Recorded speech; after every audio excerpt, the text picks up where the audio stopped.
All right, we back at it. Homegrown Radio. Chuck Dizzle, DJ Head, man. We got some ambassadors in the building right now, man. They brought the East Coast weather somewhat, but we got Earn Your Leisure, man. Rashad, Troy, Ian, appreciate y'all being here first and foremost, bro. Listen, I just want to say this first of all. It wasn't when I started on my finance. I was broke all my life, right? 31 years old. I got hired at the radio station. I'm 39 now. Them people who hide their age is weird, but it's just weird. But when I started on my finance, I was broke until I was 31 years old, and then I got financially stable, and that's when I started. I was telling Ian before y'all pulled up, but I started on my whole financial journey, and it wasn't really that many. It wasn't really people that looked like me in the space, like at all. Like it was just I had to go to. I mean, no disrespect, but I went to the Grant Cardones, I went to the Gary V's, I went to these different people who was trying to tap in, as we would say, with our community and shit like that. And then obviously, I forgot I can't pronounce his last name, but Robert Kiyosaki. Thank you, Ian. And it was just like when I first got wind of y'all shit, I was like, oh, like, okay, it's some people that look like me and they know what they talking about. And then if y'all didn't know, y'all have somebody on that knew what they was talking about, right? And then later on, I got hip to Ian, and I started like looking at stocks and stuff like that. But I just wanted to, appreciate y'all for being pioneers in the financial literacy space because when I was looking for it, it wasn't available to me. You know what I'm saying? So I just want to give y'all that. Appreciate that, man. I appreciate that. But to start off, like for our listeners and people that like we have a strong radio following, especially here in LA. LA is black and brown. It's not just black people. But from our perspective, minorities, people of color, what do you think? I want to get into y'all story and stuff too, but what do you think is the number one thing that holds us back financially? Because a lot of people try to blame it on white people, and I think that's a myth. Yeah, I think it's a variety of different things. I think that white people definitely play a major part. Yeah. Even if you look at historically, right? Like we can't erase history from the Freeman's Bank to redlining to discrimination as far as not giving people loans even now to this day. Yeah. We talked about that as far as appraisals. Mm-hmm. So we face an uphill battle when it comes to economics in this country. Black Wall Street, there's been systematic things done to destroy black business and the black economy for a reason, because that equals empowerment. So if you can keep people, disenfranchised economically, then you can control them politically, you control them a variety of different things. So that is a major part. But also, I think in today, the biggest thing that holds us back is education. A lot of times we're not educated properly. So, we do things, when you don't know what to do, you do what you know, right? Yeah. And then you revert back to just, the regular, just put the money under the mattress and, just buy clothes with the money and, all of these different things. That's kind of how we grew up, and that's what was familiar to us, but that's not the most beneficial way to go about it. So education is a major thing that's holding us back. Also, collaboration is another thing that holds us back. So even, working with Ian, that's a collaborative effort. Yeah. I feel like a lot of times we haven't historically efficiently worked together, and that's something that you can only go so far by yourself. You need to work with other people. You need a team. You need to, work with other businesses, and that's something that other communities do extremely well. Absolutely. Like, when you look at the Asian community, when you look at almost every single community that comes here as immigrants, they understand that there's power in numbers, there's power in family, there's power in group economics, and that's something historically where we have not done. We've historically, been pit against each other. Facts. Even we in LA, right? Like this is the gang capital. Yeah. So even if you look at that, right, this is not only do you have Bloods and Crips against each other, but you got Crips and Crips against each other. So now it's a fraction within a fraction. Like, you know what I mean? So it's like these are all things that we see across the country, and hopefully we can play a part in kind of changing the mindset and moving the ball forward. Yeah. I think the one word, like just to add to what he's saying, is trust. What holds us back, right? When you talk about partnerships, it's trust. When we talk about the education, who are we getting it from? Where are we getting it from? Do we trust the source? And I think that's one of the things, and I'm glad you brought it up right from the beginning. It was like knowing that we don't know.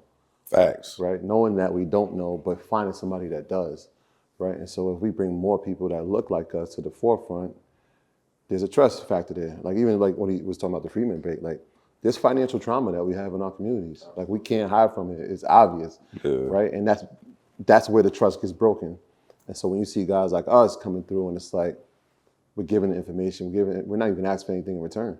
Every day we're giving information, just giving it to the people, right? It builds up a sense of trust from the audience. And now it's like when they start executing on it and they start to see results on it, it's like, oh, I really rock with them. Yeah. You know what I'm saying? Like it changes everything.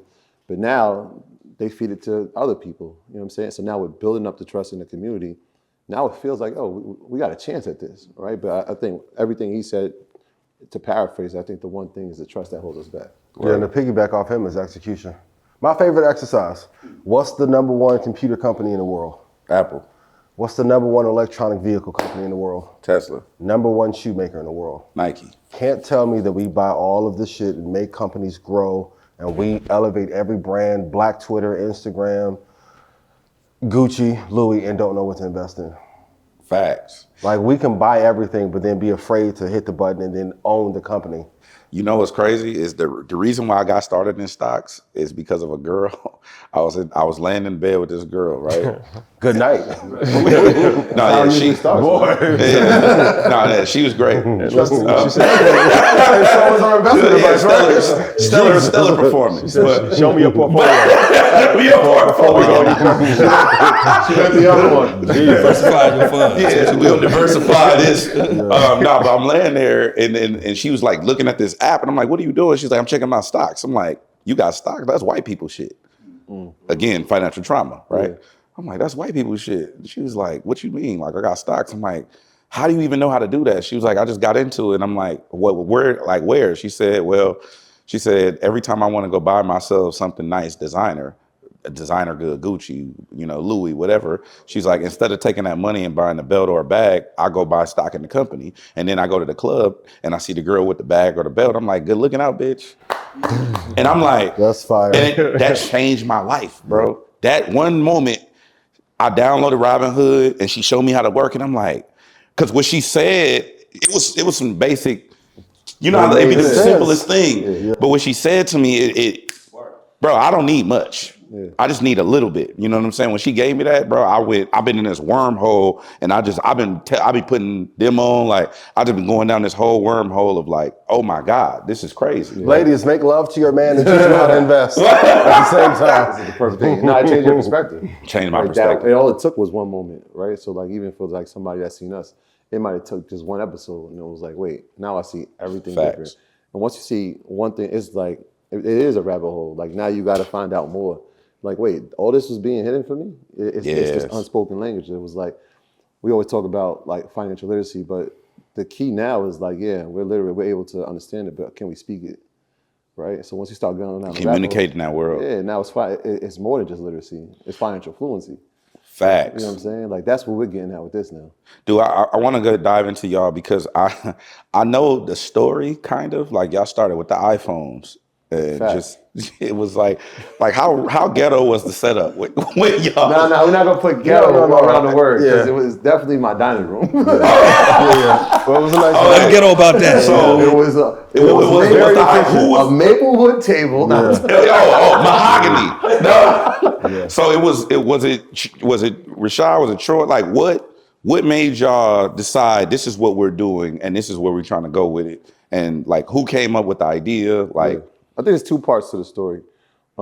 Just the education around financial literacy started in the classroom, right? So we had a summer program where kids would come to us, interview, tell us what they want to be in the future. We go out in the community and try to pair them with that aspiration. And based on how they performed in that, we would pay them $500. So I was like, I bet if we're gonna pay these kids, let's teach them about money, right? Because like if they don't know what to do, they're gonna do what they know, which is spend it. So it's like, if we give them these principles and some education now at 14 years old, what do they look at 16? What do they look like at 18, 21? By the time they're 25, think about how further ahead they are.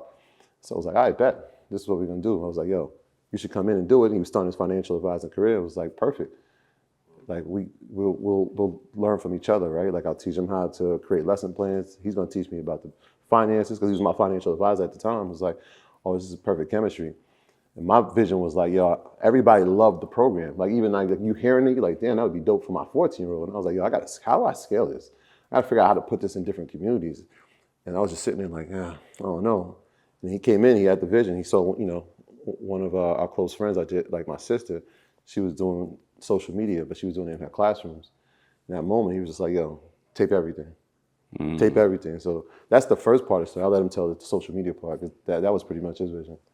Yeah, I mean, I was a financial advisor. Oh, okay. For 12 years before doing this. So as a financial advisor, and being young and being on social media and, financial advising, that's an industry where the average age is like 60, like 60-year-old white man. So it's a disconnect from young people. So I saw the power in social media early.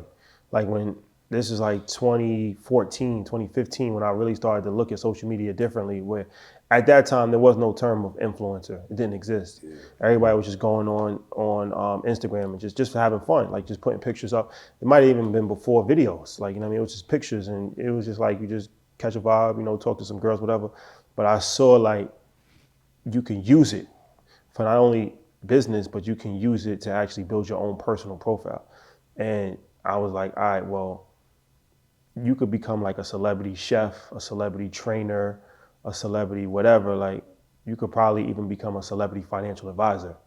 That was my goal. So I'm like, all right, well, if I could use social media, then I could become famous as a financial advisor, and then I could manage money for athletes and entertainers. Because that was my personal plan was to grow my financial planning business.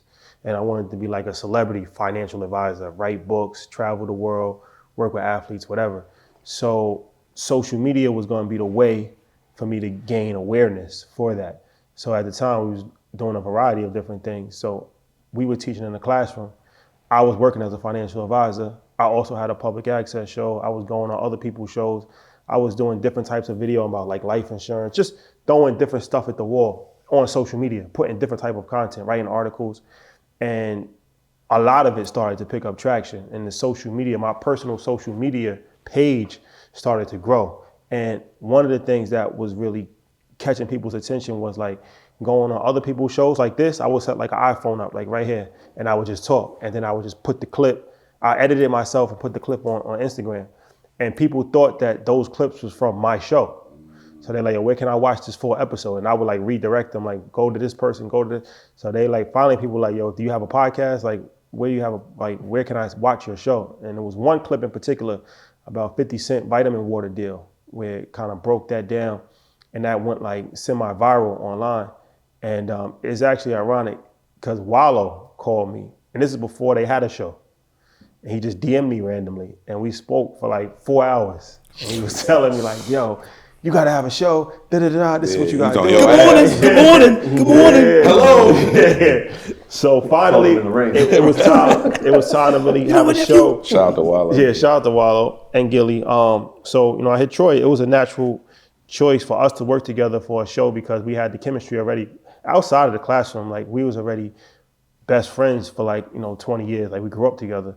So I hit him. I was like, yo, I want to do a show. You want to be a partner? You want to be my partner in the show? And he was like, yeah. And then from there, he came up with the name Earn Your Leisure. Earn Your Leisure was actually, so when I was doing my own personal thing, I needed a hashtag to kind of separate myself, like to brand it. And we was working out, and I asked him like, yo, I need a hashtag. And he was like, Earn Your Leisure. He came up with the name Earn Your Leisure as a hashtag. So that was his idea. Yeah, it was his campaign. It was really for him. Like it was, and I was just like, yo, if he makes it, like I'm going with him. No matter. So let's make sure I'm stapling myself to this. Yeah. So Wallow came up with the name. No. Troy came up with the name. Wallow's one of the people that just encouraged me to do the show. Got you. So Troy came up with the name. Okay, so it's your IP. No, it's our We're not doing that. All right, go ahead. Like it was built, like the name, it wasn't for like anything else but him. He wanted a hashtag that was unique to him, that kind of like encompassed lifestyle, but it was like, yo, everything was earned, right? So it was like people seeing the nice cars, they seen the nice girls, they see the trips, they see us doing all these things, they don't realize like the work that goes behind all that. So I was like, yo, perfect. And it ties back into what he said about collaboration. Just being willing to help, because everybody I feel like wants to be the man, it's okay just to be second in command and just help, because everyone's gonna have their moment. We all know people who were the it guy in 2012 and 23. Damn, homie.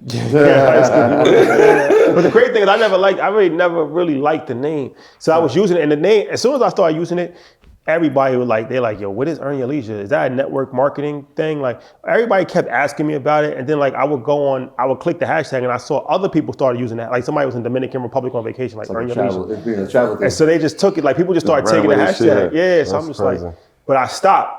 There's another valuable lesson. Like sometimes things work and we stop doing the thing that worked. So it was working, it was picking up traction. I stopped for months. I stopped using it for months. And another one of my friends, shout out to Spanks, I remember randomly, he just hit me like, yo, what's up with Earn Your Leisure? Why you don't use that anymore? And I'm like, you like that? He's like, yeah, that was dope. Like, that was pretty catchy. So I'm like, all right, go back to using it. So that's the story, and been rocking ever since. Now, what I love about that is, as far as you talked about the collaboration early, right? But you guys being childhood friends, and that's where obviously the chemistry comes from, right? You know, with Rashad, you having a background in finance, Troy, you having a background in education. I want to know where the story starts from there, because like I know 3 people, right? Well, including you guys. I know 2 people, my cousin and one of our manager, Salas, that's into finance. The only 2 people that I know that are around our age that are into finance. So, Rashad, where does your journey start with actually finance itself? Where did that interest come from? My dad is a financial advisor. So my dad was always an entrepreneur, always in the business his whole life. So growing up, that was something that was always taught in my household, was like, you know, be independent, like be an entrepreneur. Yeah. Like I always had that. And then for me, I was always interested in like movies when I was a little kid, and like stock movies, like Wall Street, Barbarians at the Gate. Like it just seemed so appealing to me, like to see people in suits and on Wall Street. Like I was just fascinated with Wall Street. Like it was just like an amazing thing to see through movies. That's how I was really getting educated, was through movies. So I remember I went to Wall Street when I was like 12 years old. Like just went. So You just pulled up?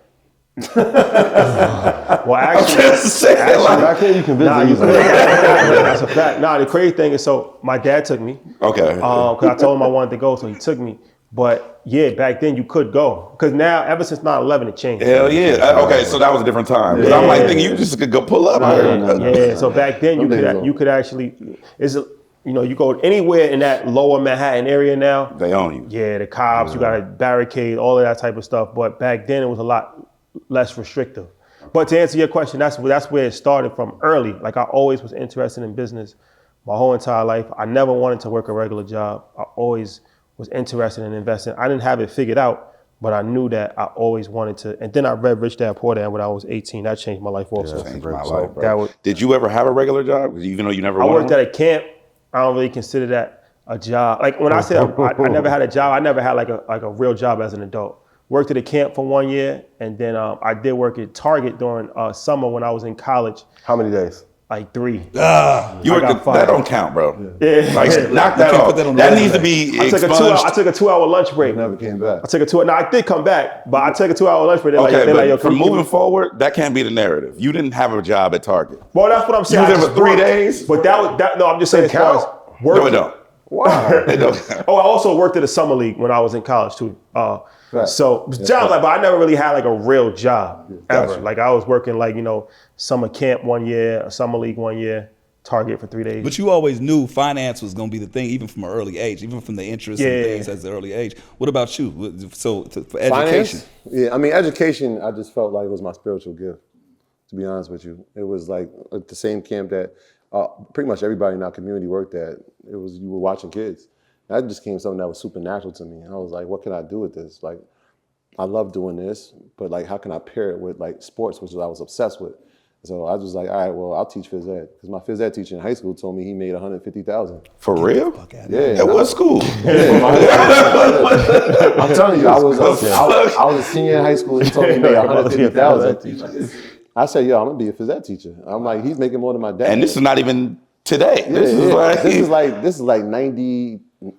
He was balling. Damn. Like, you're making $150,000. Like, I'm just trying to figure out, like, yo, you make more than my father and you wearing swishies. Like, this is crazy. Facts. Right? And so when he broke it down to me, he told me his base salary was like $109,000, $110,000. But he coaching 3 sports. He was like, I coach all the sports that nobody cares about at this school. I'm like, what you mean? He's like, I mean, everybody, basketball is important here. Yeah. Football is important here. Does anybody care about the golf team? But the varsity coach is getting paid $6,000 a season. So he was the golf coach, he was the bowling coach, and then he had the soccer job. And so that's like an extra $12,000 to $16,000 on top of what he was making. Plus, he started doing things overtime and tutoring. And I'm like, yo, bro, you're making all, like, damn, I got to do this. Yeah. I'm going to come back and take this job. And so, like, I was like, bet, I'm on the path. And as soon as I graduated, he was retiring. I didn't get the job, which is ironic. But it was like, yo, this is what I'm going to be doing. And then I started working in a city in New York. I was like, damn, this shit is really a disservice. Like, I'm really watching these kids learn nothing every single day. Yeah, mindless. Just... It was like, they love coming to the gym, right? And I had them in the health classroom. It was like, that was cool. But then I watched them go to science and math and like social studies and English. And I'm like, they tapped out. They could care less. And you know, like every teacher's like, yo, how can you reach them? Can you take them out of your class because they owe me work? I'm like, I'm not taking them out of my class because they won't do work in yours. That doesn't make any sense. And so I was like, after like a couple of years of doing it, I just started feeling like I'm doing a disservice. Like this is like, I'm getting paid to do this and they're not learning anything. And so I was like, yo, I'm gonna treat the summer, that program, the 6 weeks of the summer, like the 10 months of school that the kids miss. So I'm gonna give them topics in education that they're not gonna get in school. So financial literacy was right at the forefront of that. I was teaching them like interview etiquette. I was teaching them dining etiquette. Anything I could think of to prepare them for like the real world. Like I would take them to colleges and like, yo, this is what the bursar's office is. This is what financial aid is. Like, this is what semesters are. Like I'm telling them all these things at 14 because I'm like, yo, if they go, they're gonna be prepared. And if they don't go, here are like 20 careers you can do if you don't.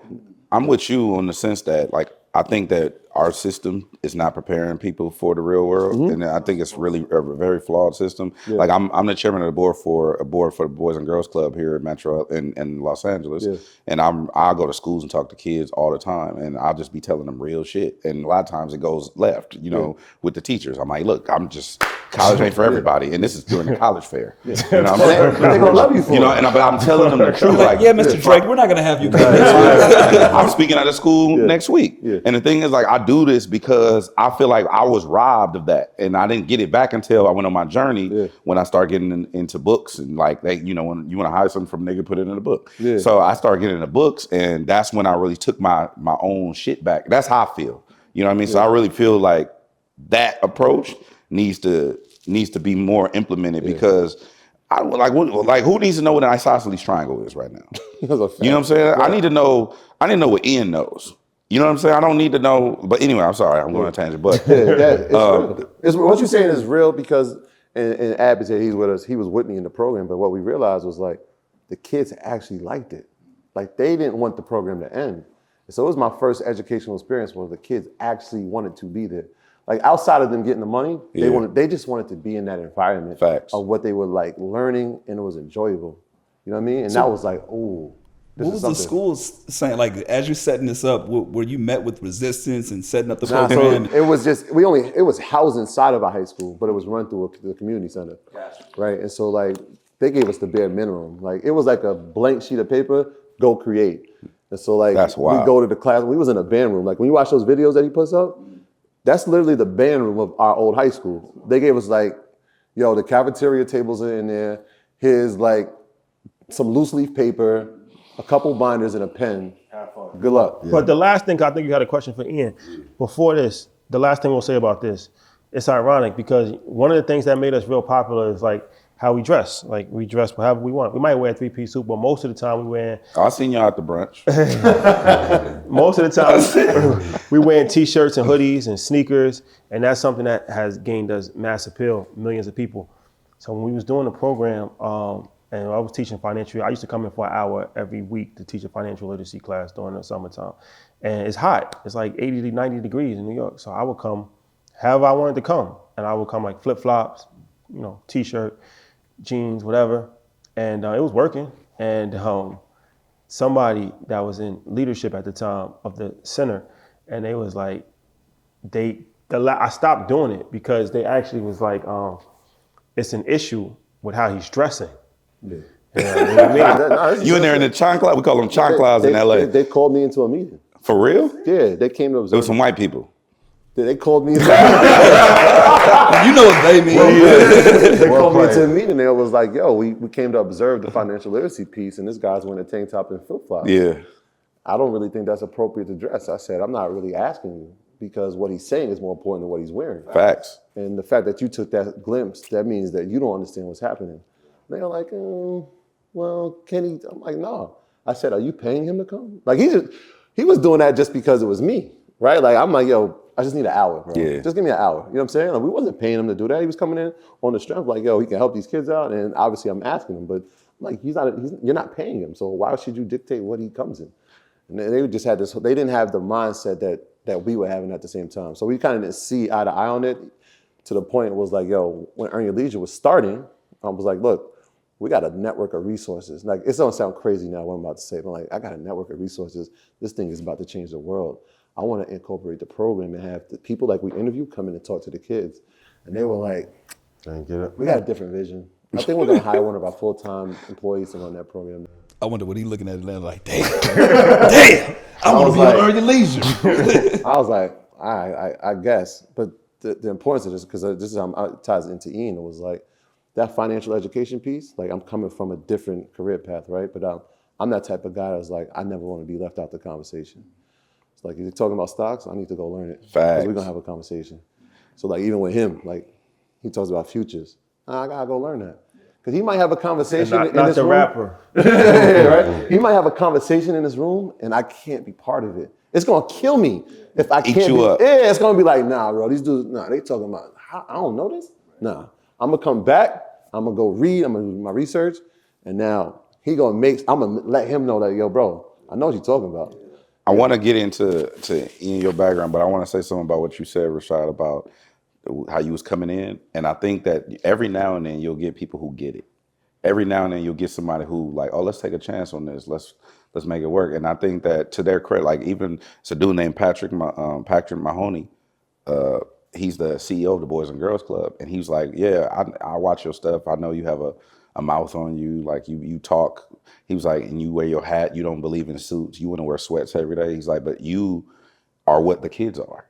And to y'all credit, like you said, like I come in, bro, I look like you, but I know these things and I can talk. I can do the other stuff too, but I'm like this more than I'm not. I'm in a hoodie more than I. Shout out to Trevor Noah too. I seen him go talk about that before, and me and him have had conversations about that. I have a whole line called "What Dress Code," where I'm in sweats on red carpets. I've never wore a suit. That's fire, No, yo. real shit. I've never wore a suit to any red carpet ever. I'm always in a new sweatsuit. The last suit he wore was at my wedding 10 years ago. That's dope. At least he put us off. Right. That was a stretch then. It was a stretch, bro, and I was working. I was DJing. Right. I'm just saying. But I do have a question for you. Do you think he would have said the same thing to Elon Musk or Zuckerberg? Absolutely not. Only 'cause Absolutely it's not. us. But anyway, that's racism. But that's a whole nother show. But Ian, your background. Okay, let me tell you something. First of all, when it comes to stocks, it's a scary thing. No, it's not. To a lot of people. No, it is. To people where I'm from, I try to put I put them on shit. Like when I learn stuff, I come back, I'm telling him, I talk to people around me like, hey, did you know this? Did you know that? And when I go talk to my family from the East Side, bro, I know y'all don't like, it would be like East New York. You know what I'm saying? My family That's from like Watts. my mom's family from Compton, my dad's family from Linwood. Linwood is like, so it's like I'm from the hood, right? But me and him from Carson. So we grew up. okay. Carson is between Compton and Long Beach. Yeah. So like I'm from the East Side. I grew up in down Wilmington, right? And this part of LA people would know, but nobody talks about any of this type of stuff. So it's very frightening when I go to my mom and I'm like, Mom, oh, you got a 401k? How much you got? Oh, she got 20,000. All right, let's take 10 out and put it in and invest it. And she like, wait, what? Like, what do you mean? Like, like it's a scarcity mentality, right? So, Ian, your background. I want to get into your background first. How the fuck did you even learn or start getting into investing? Like, where does that come from? Same as my dad. My dad runs a construction business. He's been an entrepreneur my entire life. Shout out to my guy Ty, who's here with me. Like, we used to throw parties together in college. Been an entrepreneur since I was in college. So you never had a regular job either? Ain't this a bitch? I'm the only one. I clean shower drains at the gym, nigga, with my hands. I mean, I'm hot. Right? You know what I'm saying? These This hands, a bitch. Nah, I never had a job, nigga. We rich. I don't know. Like, My sophomore year, I worked at Clout Visa doing collections, but I thought that was fun. That was a blast. But like seeing my dad run a business, and I think we talked about it on an episode maybe 2 weeks ago. As an entrepreneur, everything does not always go right, but knowing one phone call, one conversation, one contract can change everything. And it's back in the early 2000s. Like, I first became an entrepreneur before Get Rich or Die Trying came out. 2003 was Yeah, so it was like 02, 03. Like I was playing Wanks like crazy, 50 Cent is the future, right? Vibing. And touchdown tears across from the stadium. So like my dad was just like, hey, entrepreneurship is a hard road, but it's like you either are going to be here, build what you want to build and financially become free, or you can get a job that you don't like. And the thing that I noticed in my family, a lot of my family members would tell me, get a real job. Entrepreneurship is not for you, but they were not happy. Regardless of if my dad lost the deal or not, he'd be like, in 2 months, I got another contract coming here. I got this other development here. So I always saw the optimism. And I always tell parents, your kids don't watch what you tell them. They watch how you operate and how you feel and what you project onto them. Right. So I can't tell my kid you can do anything and I'm afraid to go execute. I'll be learning that from him. That's what he'd be doing with his son. You have to. You got to point to him early. So like he was a spark for that. And then did marketing before. So that's how I'm able to like analyze the company and see what's going right. But as a entrepreneur that did marketing, I would have to get like 1,500, 2,000% return to keep a client to make them happy. And then my friend Art, who was an investor, he was like, well, you know, if you get a client 12%, like you're a rock star. I'm like, wait, what? And you was producing what? I was doing marketing for clients at the time when I was in college. But if you get a 12% return, if you give me $100,000, I'll turn it to 112 in investing, you're a rock star. Are you serious? Yes. Yeah. Think about it. Everybody was That's interesting because I'm like, okay, I'm like, I know I done made this person. So I'm like, I'm tripping. We'll go easily. ahead. I mean, because if you look at it, everyone who talked about crypto, options, NFT, were rock stars last year. Now they're negative or they lost all the money. Now they're morons. According he said it, not me. According I love to people. everyone. No, you've never. I know. Go ahead. Yeah. You've never been a media trainer. So people want safety more than anything, and like we said earlier, it's really about trust. So once we started doing the show, I was like, because everyone's like, why don't you do a hedge fund? I'm like, the show is the hedge fund. If I've made you money, please put yes in chat. What I love about this too, man, again, we're talking about collaboration, you guys.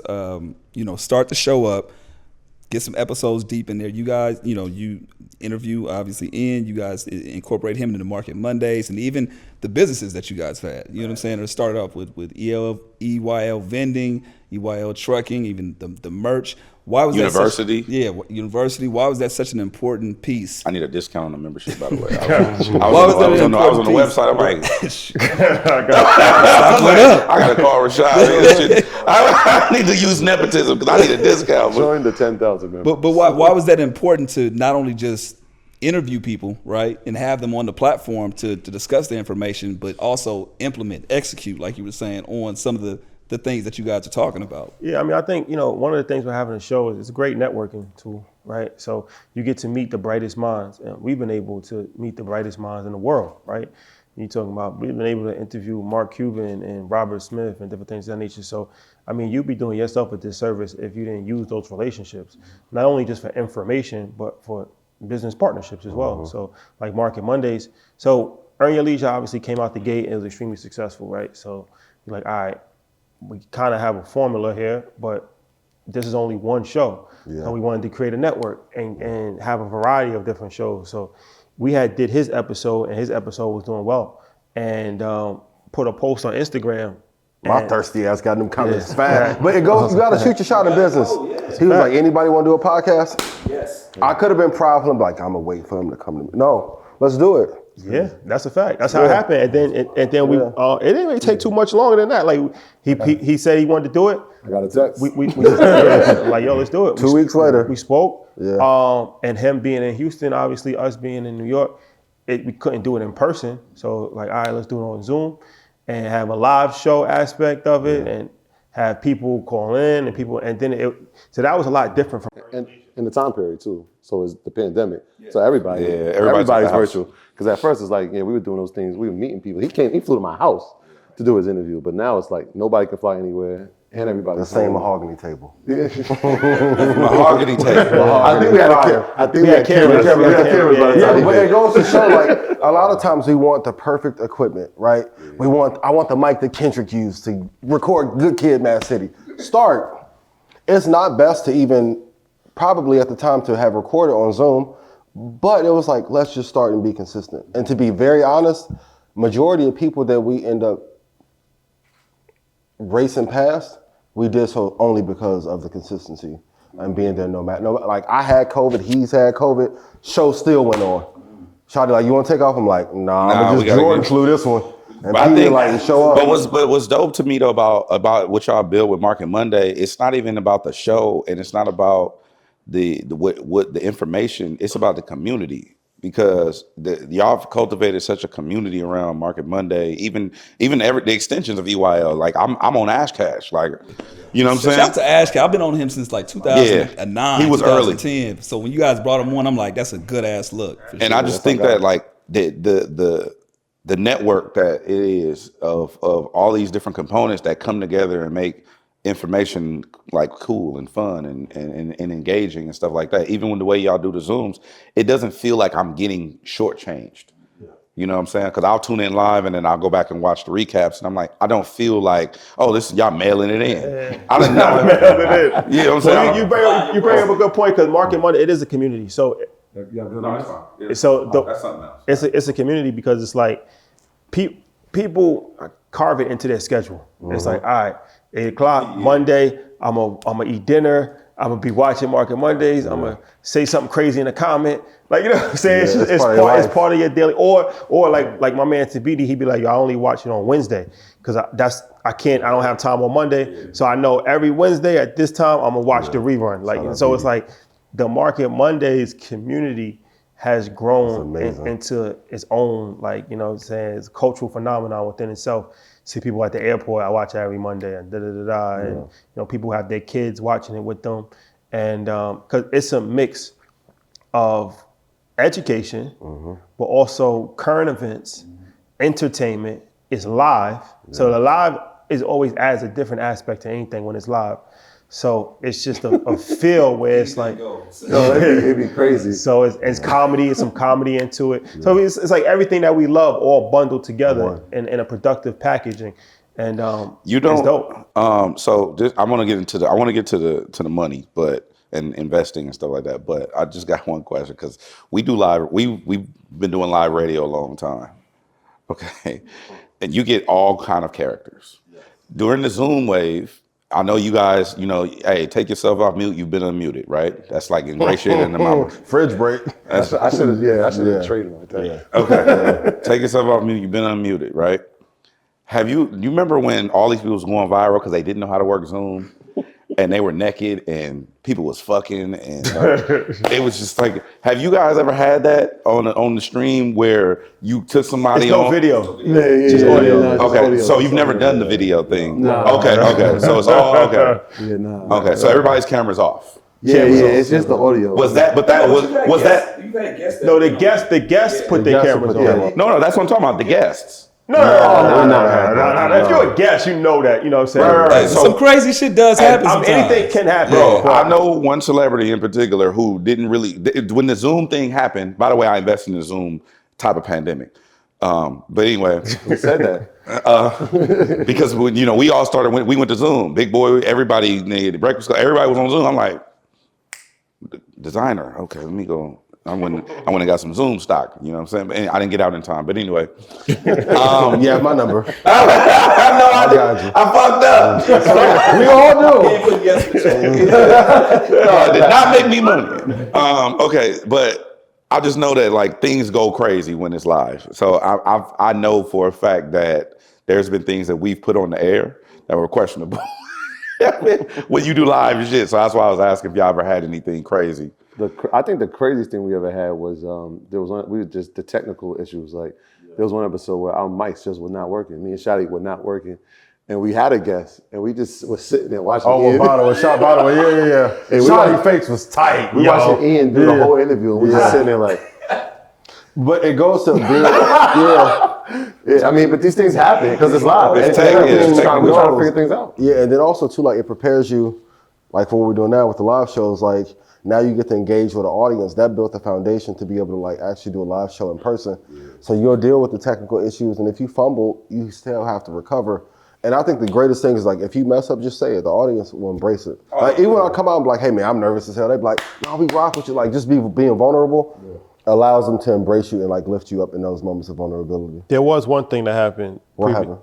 We had a very successful guest on, and it was live, and he was saying things that he wasn't, I guess, supposed to be saying.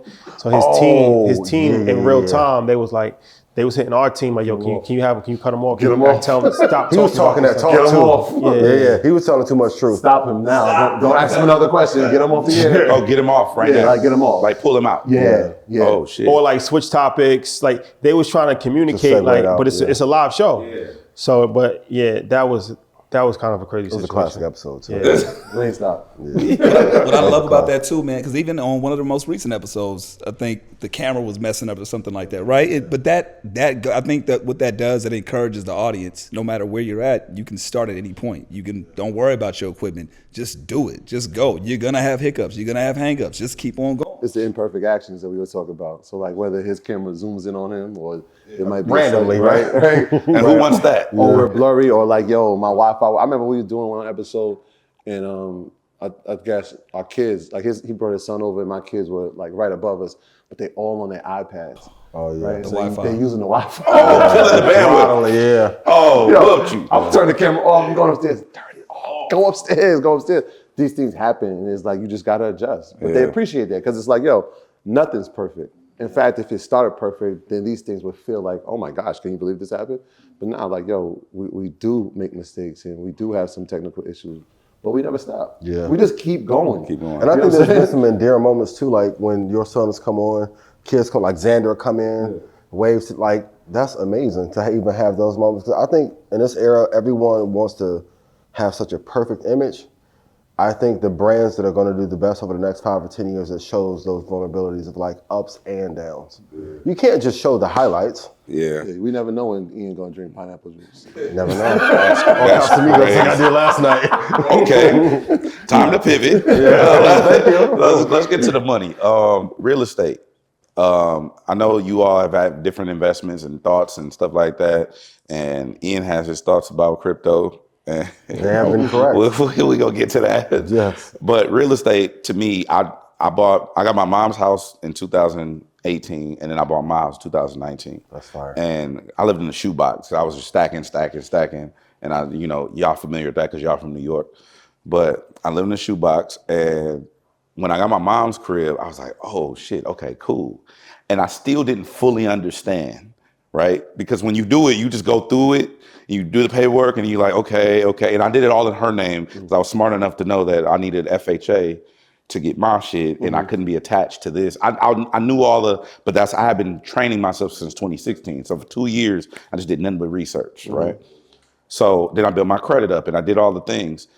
Then when I got my mom's house, I didn't really fully understand. Then when I got my house, and then in that 1 year, her house had appreciated and made, I forgot what the percentage was, but it went up.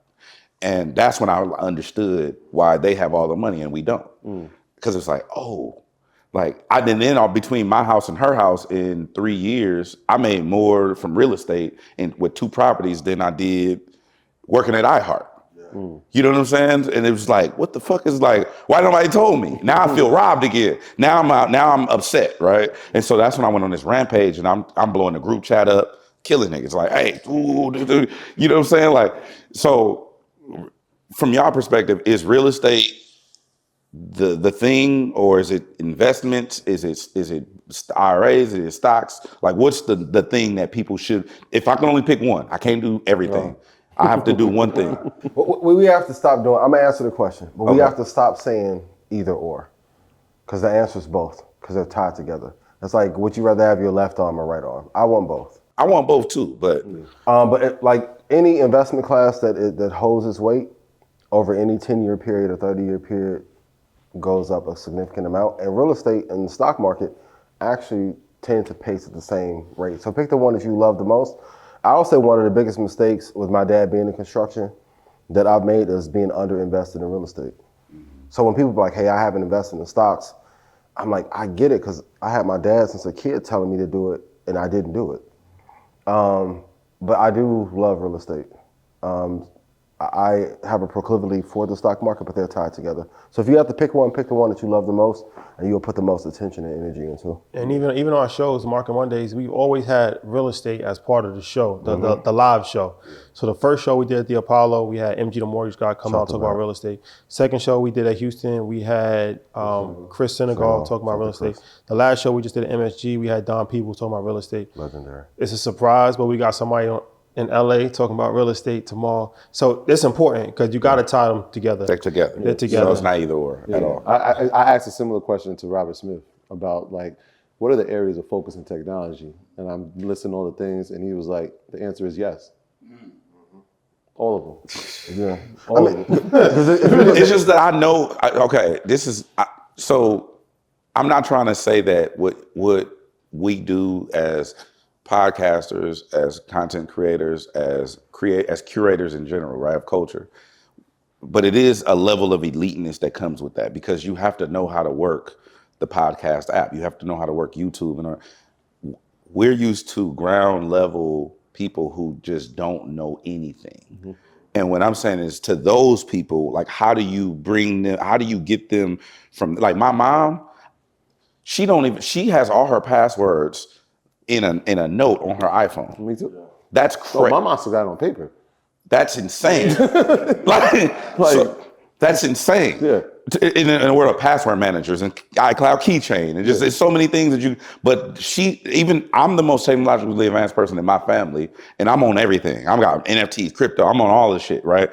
But to my mom, like, how do I get her to what Ian was saying, like, or to what you were saying? It's just a yes. Like, how do you even, I feel like most people are invested in the stock market through their 401k. Mm-hmm. So even if they don't know, they might say, I don't have any stocks, but they do. If they have a retirement plan, they have a 401k plan. So it's like, that's a way to kind of communicate, all right, like, this is how you can begin to invest in stocks. Like, invest in your retirement, right?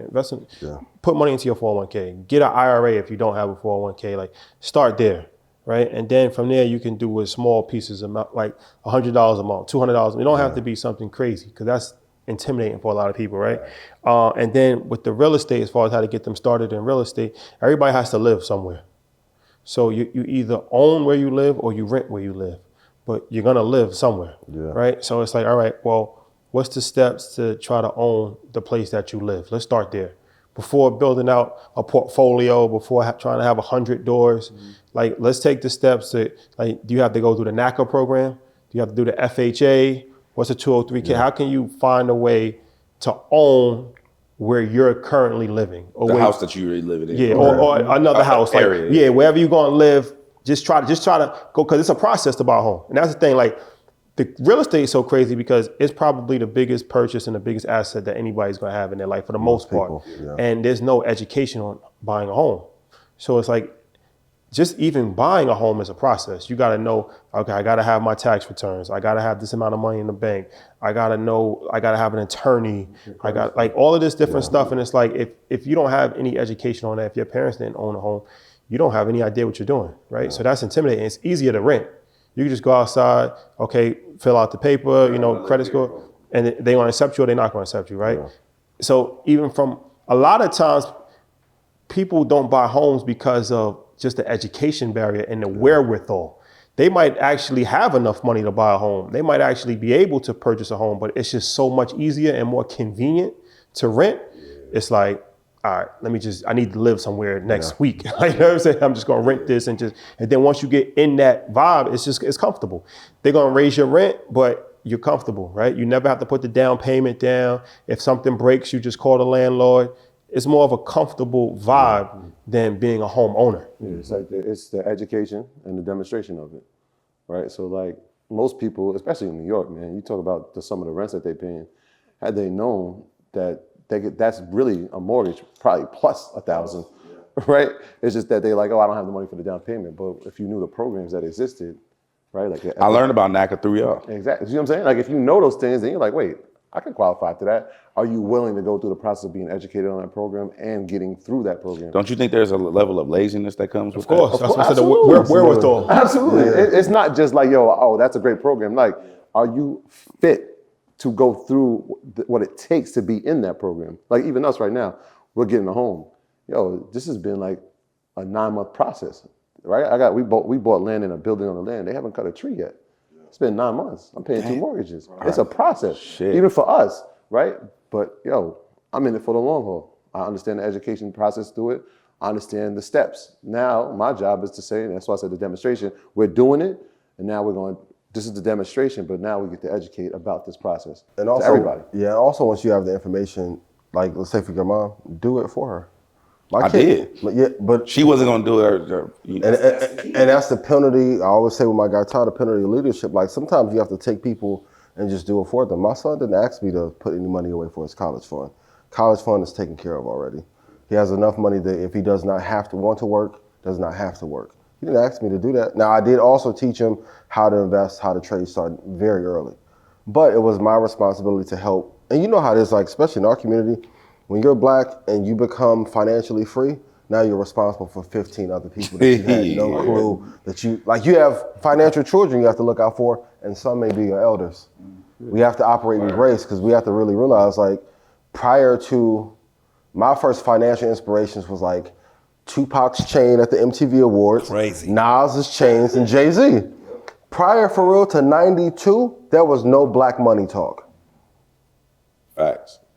So now think about our parents. We're learning this now in 23. Master P was. Master P was big. Oh, okay, Yeah. okay. I mean, I feel like Jay, like growing up listening to Jay, Was a hell of that an was inspiration. like an education within itself. Like, you know what I mean? Dame, Jay, Rockefeller, period. Like Rockefeller, and then Master P. Like, you know, that was a major inspiration watching Cash Money.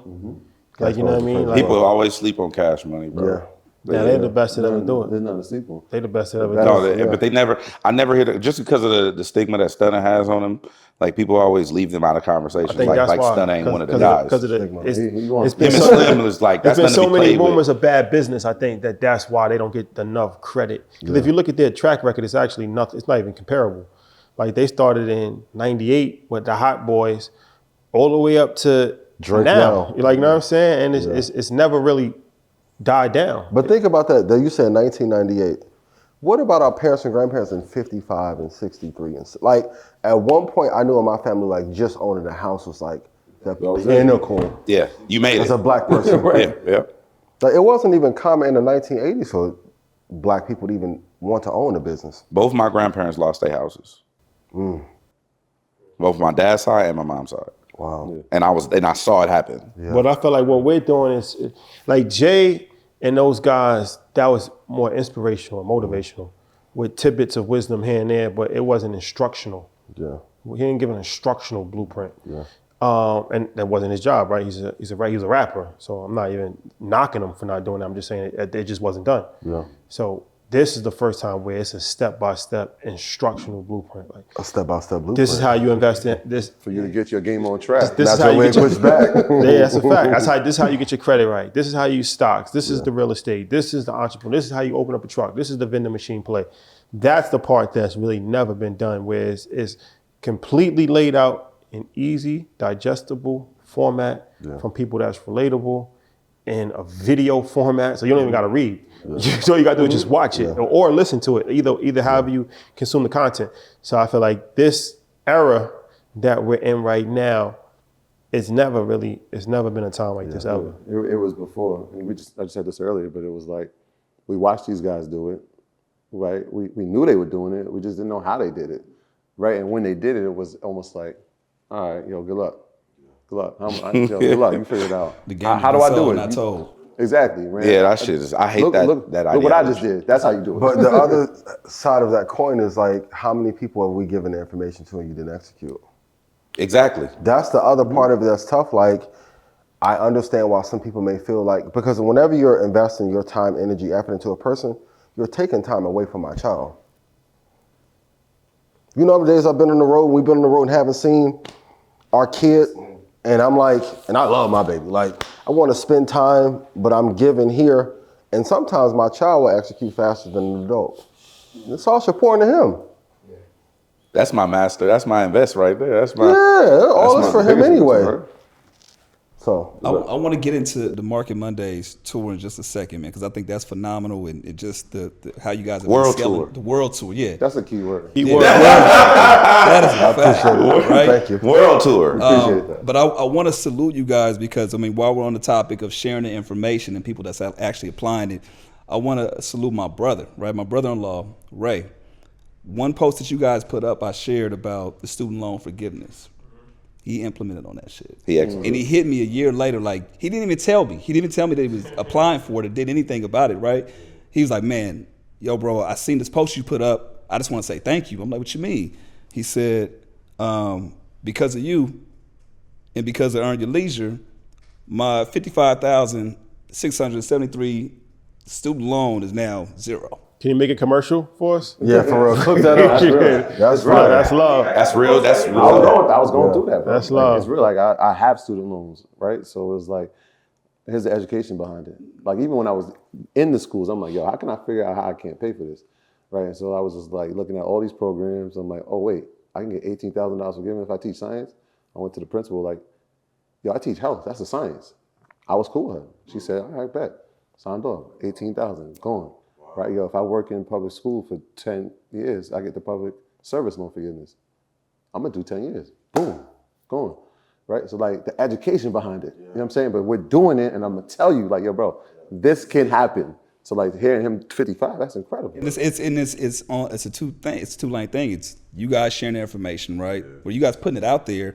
Somebody like myself, and I'm gonna be honest with you guys, I'm not the most literate in that lane. I'm still trying to learn. So it's like I'm always a student of this. Like I've been following the platform for years. I go up, I go down as far as my journey, but it's my duty to share the information. So I wasn't hitting him up to say, yo, you need to do this, but he just happened to see it on my story. On my story, not even my main feed, on my Instagram story, but then it was up to him to actually apply and do it. So it's like those things like going matter. back to collaboration, even amongst the community. Like if we share the information, when the community shares it, has a bigger impact. Like imagine if all of us knew this information when Doggystyle came out. Bro. How much different the entire landscape would be. Like, and I said it all the time, like even with Rockefeller and like that golden era of Def Jam, $5 million if Rockefeller would have invested into Apple, they have $2.8 billion today. You think Leora them though was telling D and Y that and Slim and Baby that? No. Meanwhile, Leora had been invested in Apple since '98. Have you guys tried to reach out to Birdman to get an interview? Or is that okay? Pending? Or is that Pending? Okay. Okay. There we go. Speaking of which, Can you help with that? speaking of which, That's crazy. speaking of which, Troy, Yes, sir. I heard your comments about Lil Wayne. Yeah, which ones? Wow, wait, hold on. Which ones? Let's do it. Which Hold camera? on. So, I personally believe that Lil Wayne does not get his credit. He's a GOAT. Okay. Thank you. I heard the whole GOAT conversation that y'all had with Kev. Yeah. But Lil Wayne all these niggas is Lil Wayne's sons. This is true. A lot of, Great. 80% of these niggas. I'm the apex, right? Wayne is not to be played with, and I keep having this conversation, and I'm arguing with people on a day in and day out basis. And Rashad, I don't want to hear nothing you got to say. Thank you. I'm in the right room. I don't want to hear nothing you got to Keep say. going. Let's go. Keep Because going. Now we're here. I don't want to hear nothing Rashad got to say about this, because your take on Kendrick Disrespectful. is crazy. It's not crazy. It's not crazy. And Lil Baby, I don't ever want you to say the word. I don't even want you to The thoughts and views. You can't finish the sentence. don't ever say Kendrick's name and Little Nothing about Little Nothing ever. Lil Baby, You said Lil Baby better than Kendrick? I never said that. he didn't say that. Okay. But they were mentioned in congruent thought process. Good thought process. Great word. That's a great word. And I was like, and I'm twisting in my seat, right? I'm like, what did this man just say? I fuck with the homie. Like, I fuck with him. Quote him directly. What was said? Well, what I said, here's what I said. What was the Wayne thing though? We Okay, yeah. So I just wanted to tell you that we're in alignment. Okay. Wayne is definitely higher than whatever. I think it was 10 or 7. Wayne is like, stop playing with Lil Wayne, bro. 7 is a high number. Stop fucking playing with Lil Wayne. I'm tired of people playing with Lil Wayne. Who in your top 5? I don't have one. Gotcha. But stop fucking playing with Weezy. Okay, Wayne is one of them. Wayne. Okay, outside y'all from New York, I'll give Fabulous his flowers. Okay, Fab is one of them people who will put the medicine in the candy, in my opinion. I'm not the big everybody. I'm on record, and this is see when we start talking rap and hip hop and shit, I get in a lot of trouble. All the rappers get mad. I get a lot of trouble because I'm so honest, and Nas is not. Oh, here we go. There's a level of bias. There's a level of bias there too. Look, the interview's not gonna come out. Just don't say shit about it. No, listen. Just hear me out. Okay, y'all said. I remember y'all was talking about Illmatic. Yes. I think Illmatic is yours overall. Yes. Your favorite album overall, not even rap. Yeah. All the time. Would you not agree? I'm biased. I'm from LA. I'm born and raised here. Already been through that. Illmatic didn't slap out here like that. It just didn't. Okay. My homies was not listening to that. Now I was just talking about pharaohs and pyramids and shit. Not then. I am. That was written in the classics. We didn't get on the Nas wave. My homies that was doing what they was doing in the streets and the nerds that I was fucking with, neither side fuck with them. The nerds I fuck with was fucking with Wu-Tang. Like the skaters and the backpack kids, they was fucking with Wu. That's big time. Right? The street homies was not on Nas. When Doggystyle came out, it was like, that was it. Universal. That's the thing. Yeah. Doggystyle, I know that you have your thing with I know you're not about to compare these two albums. Whoa.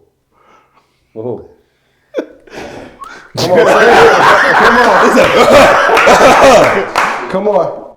Is Doggystyle? Look, this is what I do on Market Mondays when I'm about to say some BS, ain't it?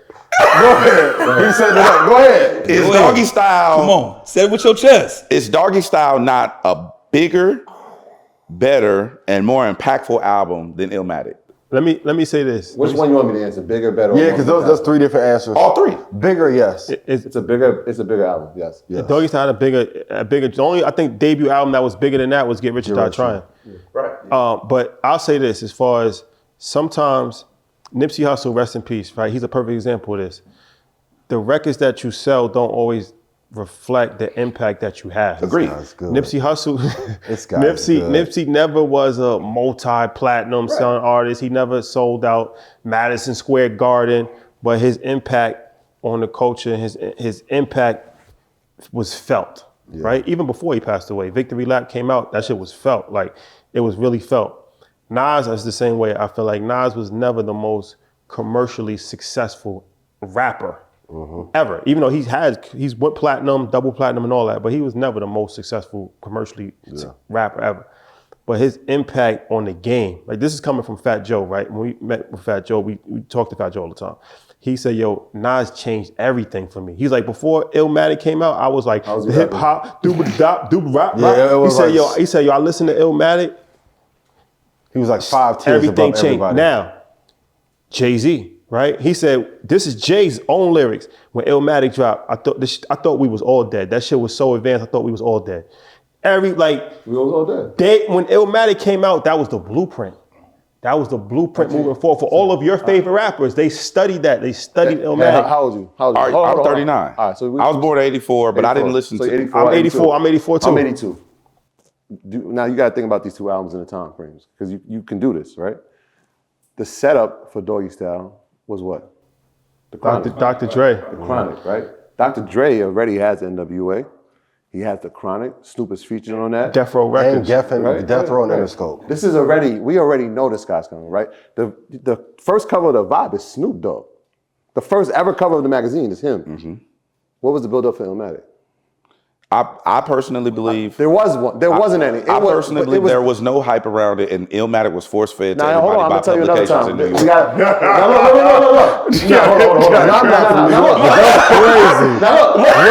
That's the most prominent media outlet in hip hop at the time was the Source, right?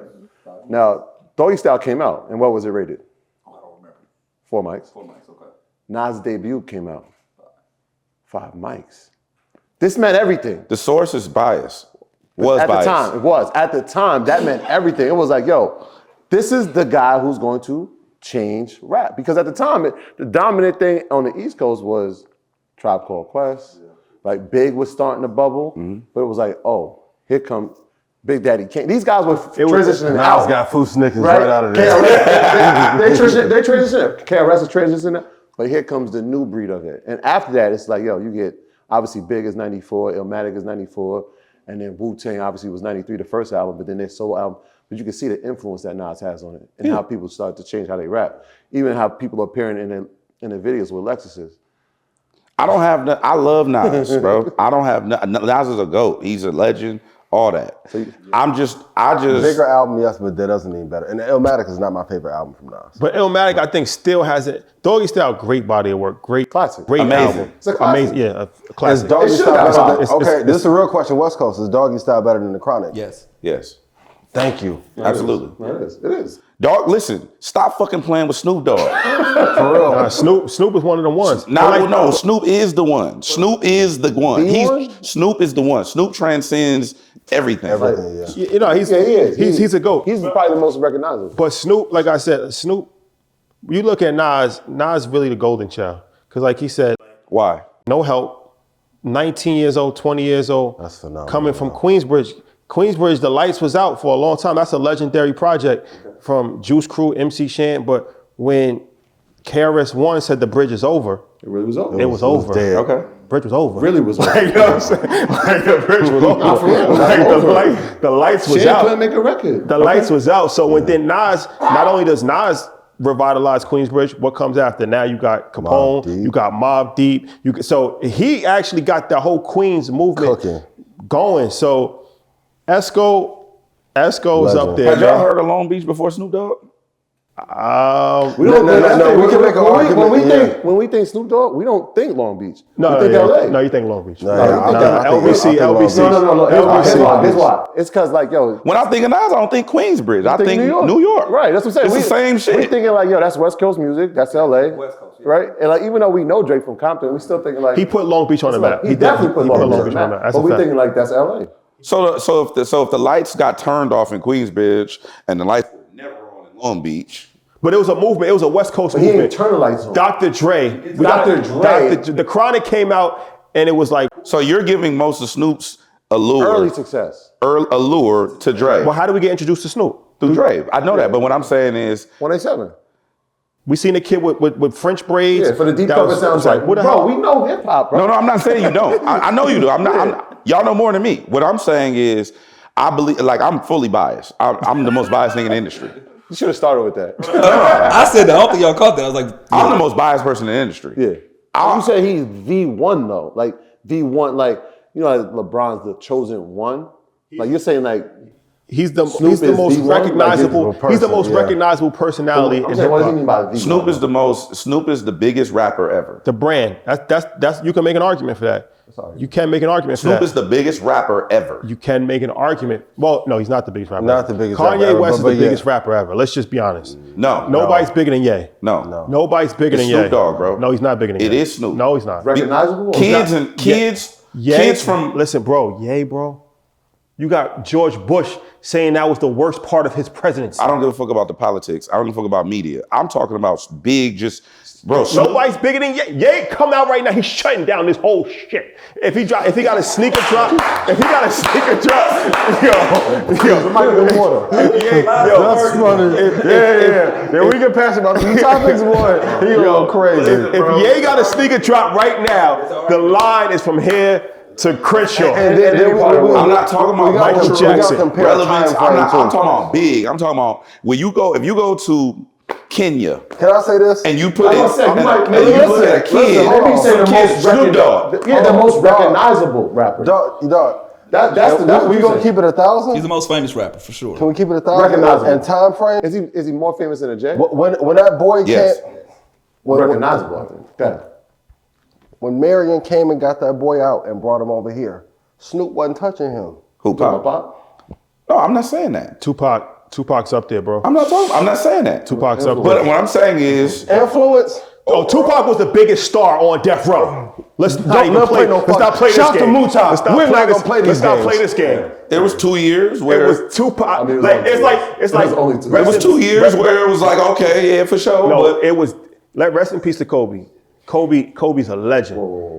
You go again. Don't do this. Let's see that one. Yeah. Don't do the Kobe. It's a thoughts and views.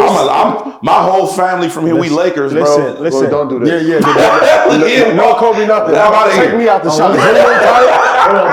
Hold on, 50 millimeter. What's That's what I'm saying. The first 3 championships of his career, Shaq was the biggest star That's a fact. and the MVP. So Kobe was under Shaq. Okay. LeBron was never under anybody.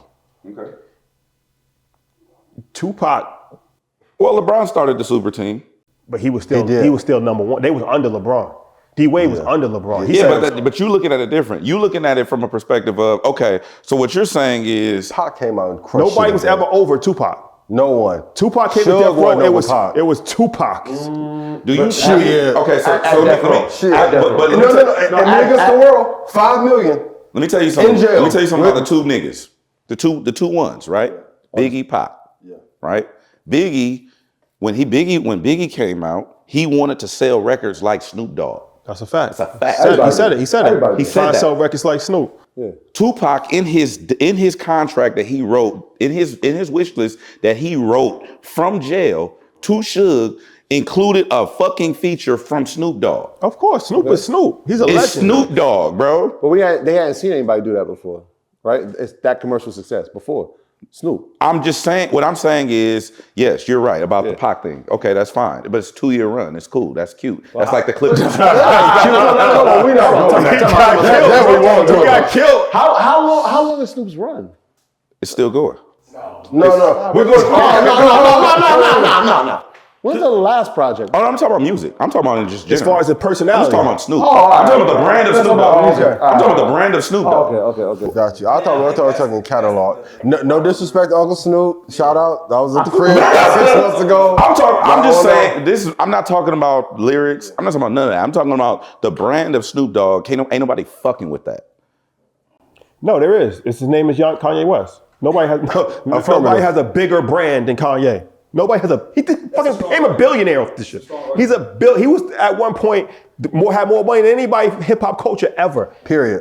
The nigga had more money at one point than Def Jam. Is Nas better lyrically than Jay-Z? Yes. No. And to me, yes. Okay. Lyrically, just pure lyrics. Okay. No. Is Nas bigger than camera Jay-Z? focusing? Yes. Is Nas bigger than Jay-Z? No. So then what your argument, what you just said is moot because you just told me about success as opposed to ability. I'm not talking about that. No. Kanye, I'm not talking about his brand. I'm not talking about Kanye. But you said brand, so he made a brand. I'm not talking about point. Kanye's music career, even though I'm talking about his brand. There's no stronger brand than Ye. Ye's brand is a strong Yeezy. The Yeezy brand, nothing stronger than that. It's folded 2 companies, bro. Adidas. Publicly traded companies, right? If you look at since the Gap, they stopped the deal with Ye. Look at them. Now we're talking back to finances. Look what happens to Adidas since Precipitous drop. Gap. publicly traded companies. $1 billion entities. Like So who much else? so Who they else- have to who come has back and that stand power? and be like, yo, He's folded them. He's folded 2 companies. Who else has done that? Dude's different, bro. that's It's different. that Q rating different. It's I different. Snoop amazing. It's not about that. I'm just saying. But Snoop shouldn't be played with. Like, Nah, Snoop's a legend. Snoop's a legend. Bought the dog food album 4 times. So I'm like, no, Snoop one of them ones. Dog That's food not one one of of them those ones. But That's not one of them. The dog food album? I'm not here to talk about the album. Okay, I'm not here to talk about the albums. I'm just saying that my thing is when I watch y'all because I have it in my notes about the Doggystyle thing. Which He said I had to put that in I the notes. wrote this shit down. Doggystyle Rashad said versus about Kendrick is Illmatic, is that what you're blasphemous. asking? I agree with Troy and Lil Wayne and the Doggystyle Illmatic argument that But Doggystyle is a better album than Illmatic. West Coast. It's not a better album. Yes, it is. It is. What you mean? Lyrically, is. Illmatic superior. Doggystyle way, but I don't even think Illmatic is his best Troy? album. Illmatic is actually a I don't know perfect why album. you say It's a perfect album. Can I give a real hot take? Yes, go, please. I think Illmatic is the most overrated classic rap album. It's not nowhere near fucking with Life After. You wait until nowhere I near. come here and sit next to you. We done been together. No disrespect. PB, clip that up. No disrespect. You got to realize, Doggystyle is better than Illmatic. This is what Esco said, right? My first album had no famous guest appearances. Think about that, bro. What was the outcome?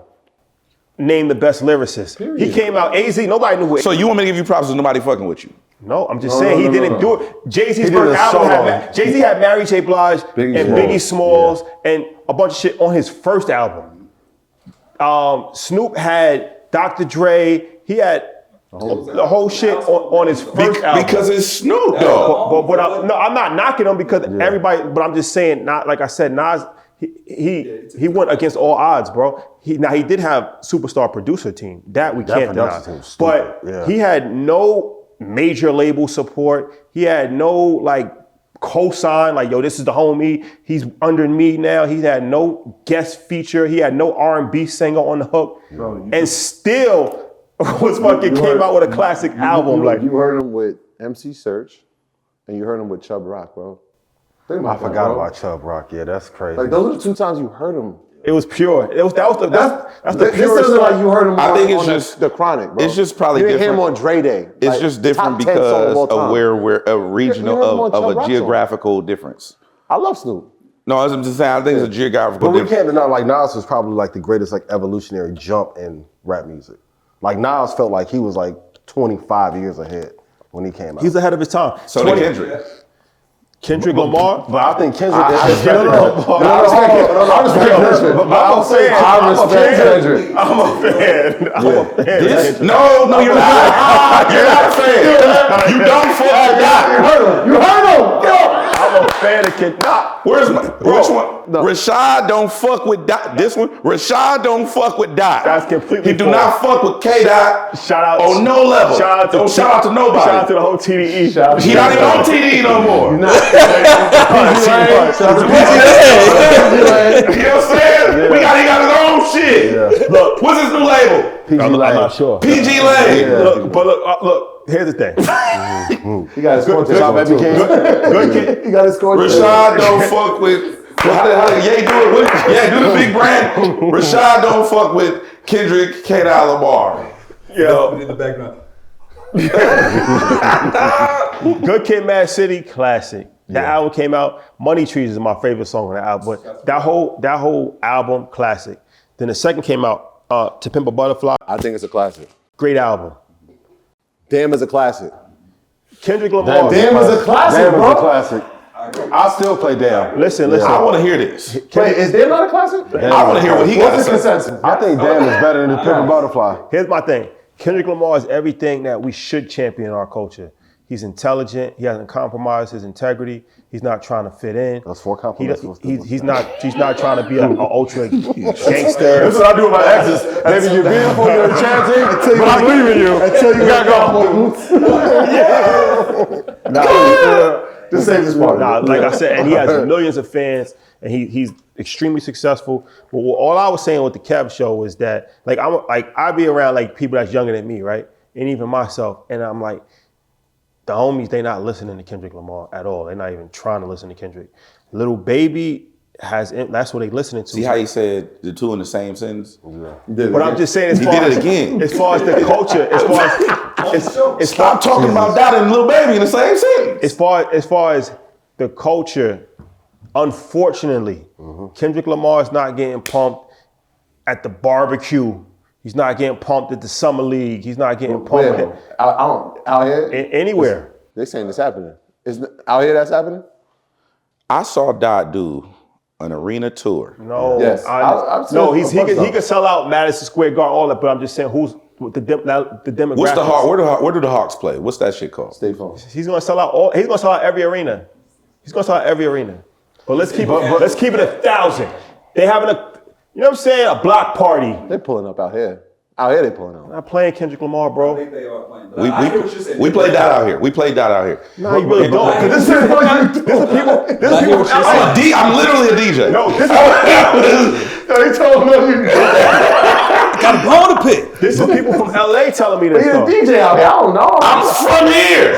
I'm a DJ. The radio is different. I'm talking about. Fuck the radio. I'm not even on the radio no more. I'm talking about the 19-year-old, like kids in New York don't listen to. They're not listening to Jay. They listening to drill music that I don't even know who these rappers are. Like, you know what I'm to saying? that point though, hasn't the major label system and structure, going back to disinformation in our community, have always promoted the most violent version of us? Of course. By design. Yeah, of Even course. the stock market. Our bodies were the first thing that were publicly traded in this country. So then was Snoop hyped up because of that? No. That's a great journalistic question. No. Why not? Why you say no? Snoop wasn't hyped up because of that. Snoop was hyped up in lieu of that. Is he the most famous game member in the world? Yes, Hands absolutely. 100%. So there's no correlation.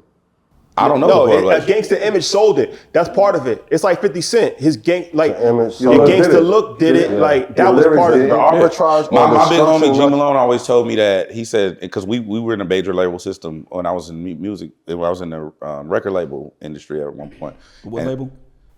Universal. Cash Money. Cash Money. And he was and he told me that he said what they want to do is consumers and the suits, right? He said they want to get as close to the animals as they can without getting into the cage with them. That makes sense. It's a That's fact. what- Listen to, say that again. Called it animals. Yeah. Bro, that's Real shit. crazy. And he broke that, and when he said it again, like the stock thing, it clicked. It made sense to me, right? And it's like, oh, okay, so you're enamored by the culture. You like the way the culture emulates this and perpetuates that, but you don't actually want to participate because Or help or facilitate, but if an artist dies, then the label gets And that's the why- money. Shout out to the homie Buddy. I got the Buddy's shit that's on why Super they- Ghetto. He and said everybody want to be black, but nobody want to be a nigga. And that's why some people have been able to crack the code. And this is why Aubrey Graham is the greatest of all time. Because he's cracked the code.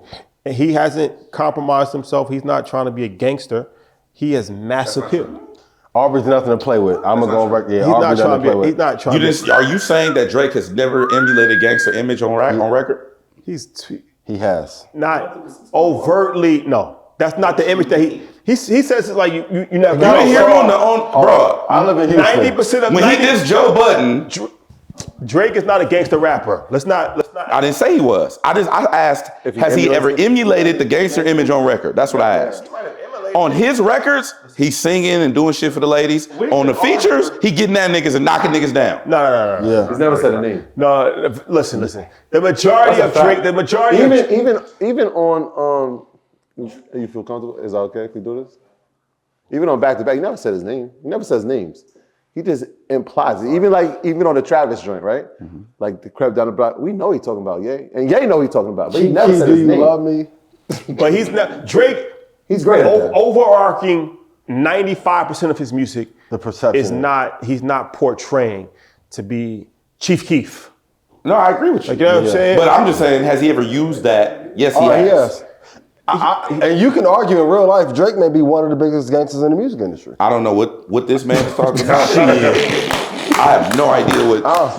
I have no Shout out to idea. Aubrey. I have no idea. Y'all be talking about Aubrey, and then Aubrey I gets to mean see that as something. a meme, bro. That's a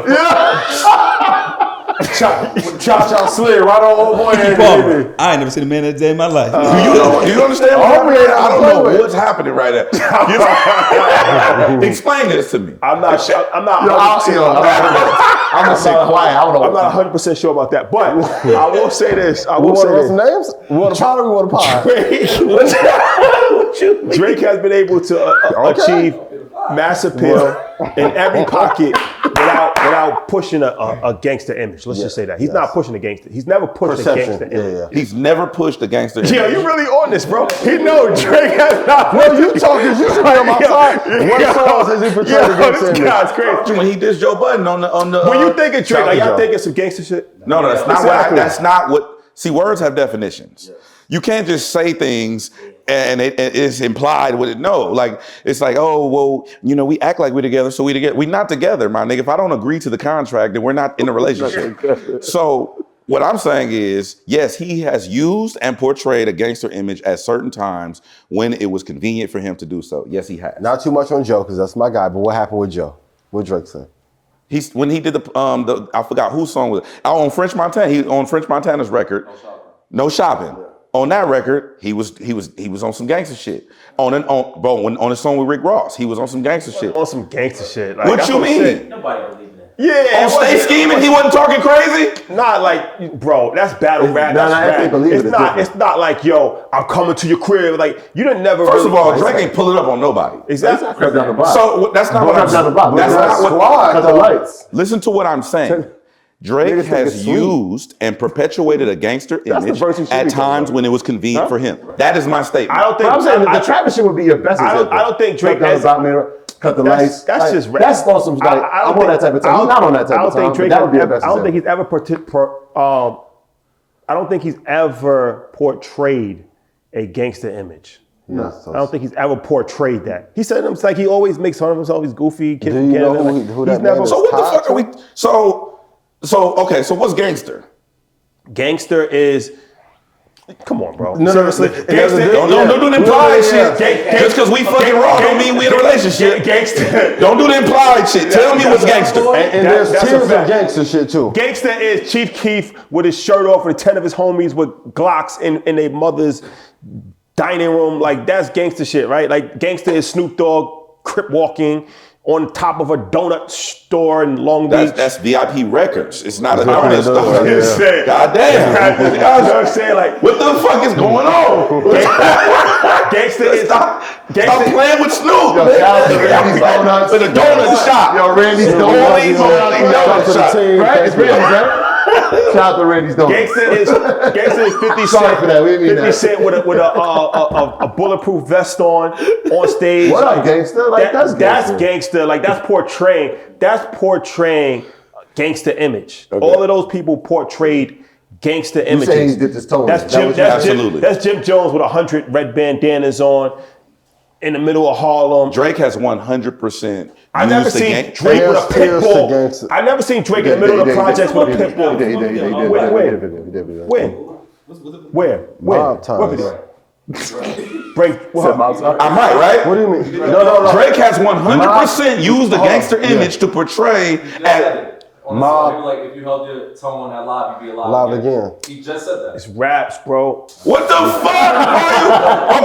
Okay. Hold on. It's just raps. Tell that to the mayor in Atlanta. No, that was really happening though. That's not That's rap. right. We can't use their lyrics They against not. him. They not. Listen. No, please. All right, perfect example. When you see Young Thug, right? When you see Young Thug in Bangkok, Hold on, no. Back in the day, before people knew this, they thought Thug was for play. nah. When he had the early, dress on, early. like if you know, you know. Early. No. If you knew, you knew. Yeah. See, I had homies from Atlanta. Yeah, that was like, he ain't yo, not to play with. he not to be But when played he with. had the dress on, I no one was I talking. don't know nothing, and y'all don't know nothing. We was not there. We cannot speak on that. The story's always been consistent with Thug, even wearing the dress. But the thing is this, all right, portraying, right? Imagery is very important. So the first time I seen Thug, it was in Bankhead with a bunch of people with guns. Little Baby, same thing. Like no shirt off, 500 dudes around them. That's portraying something, right? When I see whoever in New York doing drill dances in the middle of the projects, like that's portraying something. Like when I see Nip on Crenshaw with his homies, like that's portraying something. I've never seen Drake ever do that. Mob ties. About the imagery. Have you ever seen that before? I've never seen him do any of that. I've never seen him all right. with 100 gang members outside. Like When is the Drake interview dropping? soon, hopefully. Because I'm like, what the fuck is going on? Trissy. I'm like, bro, he got a, Rashad got an agenda. Okay? Yes. I'm just, all right, sorry. Let's get back to the. I definitely want to talk about Market Money. The world tour. All right, yo, we going to Toronto, so this is a great segue. The reason why I want to bring it up, it's sold out. I'm DJing. Pull up. With all the shit aside, LA fucks with y'all. You Yes, know they what I'm do. saying? Yes, we And do. Congratulations We do. on the We All do. Money interview too. I know that's that's huge. Yeah, appreciate that. But why was it important for you guys to come to LA as the first flagship stop at the world tour? As New York guys to Chicago, LA, why is LA the important stop to first kick it all off? Yeah, I think everybody's. Yeah, you go first. LA is one of my favorite places. Me and West Rashad, like, Coast. real. This is one of the best places on earth. The energy. Better than New York? I'm just asking. I'm not for research purposes. For research purposes, I just want to know. Shout out to everybody in Bronx and Brooklyn, but yeah, I'm just asking. LA got a beat. Yeah, LA got a beat. I'm just asking for research purposes. I just wanted to know. Jersey. I'm sorry. Go ahead. Sorry. Parsippany. Continue. But yeah, and then the thing that I've always loved, because I've always been like a huge West Coast hip hop fan since like a kid. The thing that Like Doggystyle. I don't know, for instance. You know, rapping for U40, we'll get into it. Go ahead. Yeah, but no, like the thing that I love about LA is like you guys, same as the Midwest, are super authentic. Like if y'all rock with us, y'all rock 100%. Yeah, we in. If not, y'all gonna let us know that too. And I feel like the connection in the community, it's like there's some dangerous parts to it, of course, but I feel like it's a very loving community here. Like if you come in and try and pour into the community, like every time, like we was with Rance and Paul last night, every time I'm in the city, people will stop me, and the adoration they'll show is crazy. I'm like, dog, y'all are you. What you mean? Like, dog, I rock with you. I feel like LA is just like a super loving place, and we hadn't been here before, so I thought it would be like a great place for us to just like vibe. And so when Rashad was like, man, we gotta hit LA, I was like, I felt like Pac in California Love video. I'm like, let's get to it. I'm ready. What's the thing I said when I first saw you? What'd I say? Two stock Shakur. You know what I'm saying? Rock with you. Yeah, LA's important, man. The first time before we did anything, you know, when we were trying to expand the brand, we looked at the analytics. It was like, yeah, we got to go to LA. And so our first event was actually in Carson. Actually, so Carson, bro. Mom, everything okay? So we had people. Okay, I'll call you back. Yeah, that was my mom. Sorry, go ahead. She said that the mortgage is due. Nah, it was like one of those times. It was like we haven't been out of LA since we started earning leisure. We hadn't gone anywhere, but we were like, let's just test the reach. And we had like 200, 300 people pull up. Shout out to Daryl's. That's fire. Yeah, and people were sitting there like, yo, I rock with y'all. I remember this kid, he was 24 years old. He was like, yo, y'all a new Black Enterprise. And then this other kid was standing next to him. He was like, what's Black Enterprise? And I was like, That's deep. Now you get the balance of right, they have no idea what that is, but we became that for them. And this was only like 4 months in. And so we've been out in LA plenty of times. Obviously, we shot our Revolt show out here. We did a networking event at Parlor on Melrose, and it was like, yo, we haven't really done like a real event, right? Like we have to give LA the proper treatment it deserves, right? It's the number 2 city in America, but it's the number 2 city. Well, it's the number 1 for these guys. hey, you know what? I got nothing for that. That's facts. That's facts. I ain't got nothing for that. That's number 1 in our heart, though. I ain't got nothing for that. That's facts. You got that, champ. It's like it was like that. But nah, it means so much, man. You with it. Your sneak this is our you know, it is. I mean, by population, right? Yeah. But it's an important place, obviously, for many reasons. But we wanted to come back in the proper way, and what better way than being at LA Live, you know, during a big week for the city, right? It's Oscar weekend. It was like, yeah, that's going on, but this is happening too, and this is equally as important for our people, if not even more so important, right? We went to a bunch of events, like shout out to Essence, and they put on for Black Hollywood. I'm like, yeah, this is cool. But this is still entertainment, right? That's great that we get to watch that. But this stuff that we're doing right now, what we're gonna do tomorrow night this can change your life, your family's life, and that's more important. I feel like for anyone. So yeah, we had to come back and do it here first. Yeah, I mean, I love LA though. I love LA. Like, LA. Well, there's no Crenshaw in New York. But. That's a fact. You clever too. Teleprompter. I love LA so much. It is the best place. I've been coming to LA for so long, and to hit every spot of it, like from Malibu to we did community give back and Watts. Shout out to Stick Watts, our guy. Shout out to Watts Sticks. And then like Crenshaw, you said the All Money interview coming out with all those guys. So that's family, and from Hollywood, we hit like almost every aspect of it, every aspect of the culture, and it's just been dope. And to not have done an event in LA is kind of crazy because we've done events all over the world, right? So it was like, all right, waiting for the right time, and felt like this is the perfect, like when we talk for world tour, like that's never been done before for financial literacy ever. So I was like, all right, we never did anything in LA. This is the perfect place to start the world tour. Like, you know what I mean? Like this is a important moment for us. And I'm looking forward to it because the energy I know it's gonna be crazy. I can feel it already. Hopefully this weather's crazy. We gotta talk about that. I don't know what the hell's going on. But LA is just a special place, man. So what I want to know is, I mean, What did y'all think about the flyer when you saw it? I look. That shit was fire. That shit was fire. Nice little adjustment, you know what I mean? The first flyer we had was cool, but then I was like, let's make, No, Make I a little team thought audible. when I saw it, I'm like, oh, I want in on this. That's what I thought. It's kind of like when Ian was like, well, who wants to do this? So when Rashad hit me like, yo, so it's a yes. Yes. I'm in. We need a DJ and then what? Oh, Nas set. I mean, look, if we was hosting, if we was doing that time, I'm fucking around. I'm joking. I'm joking. I'm still joking. I'm joking. Nas could take a joke, but But what I wanted to know from y'all perspective is what separates the Market Monday live events from something like InvestFest? Because that's huge. I never got a chance to go. I was going to go to the last one, but something happened where I couldn't go. But what separates the two? Like the InvestFest is huge. You gotta come this year if you can make it. Yeah. But Market Mondays is a more intimate vibe. Like, you know what I'm saying? Like it's intentionally built. Yeah. To be, okay. So Market Mondays is built around the show, where it's us three, and we usually have like maybe one guest, a musical performer, smaller time frame, like 2 hours, 3 hours. So it's like a real show. Like if you go to see a musician perform, right?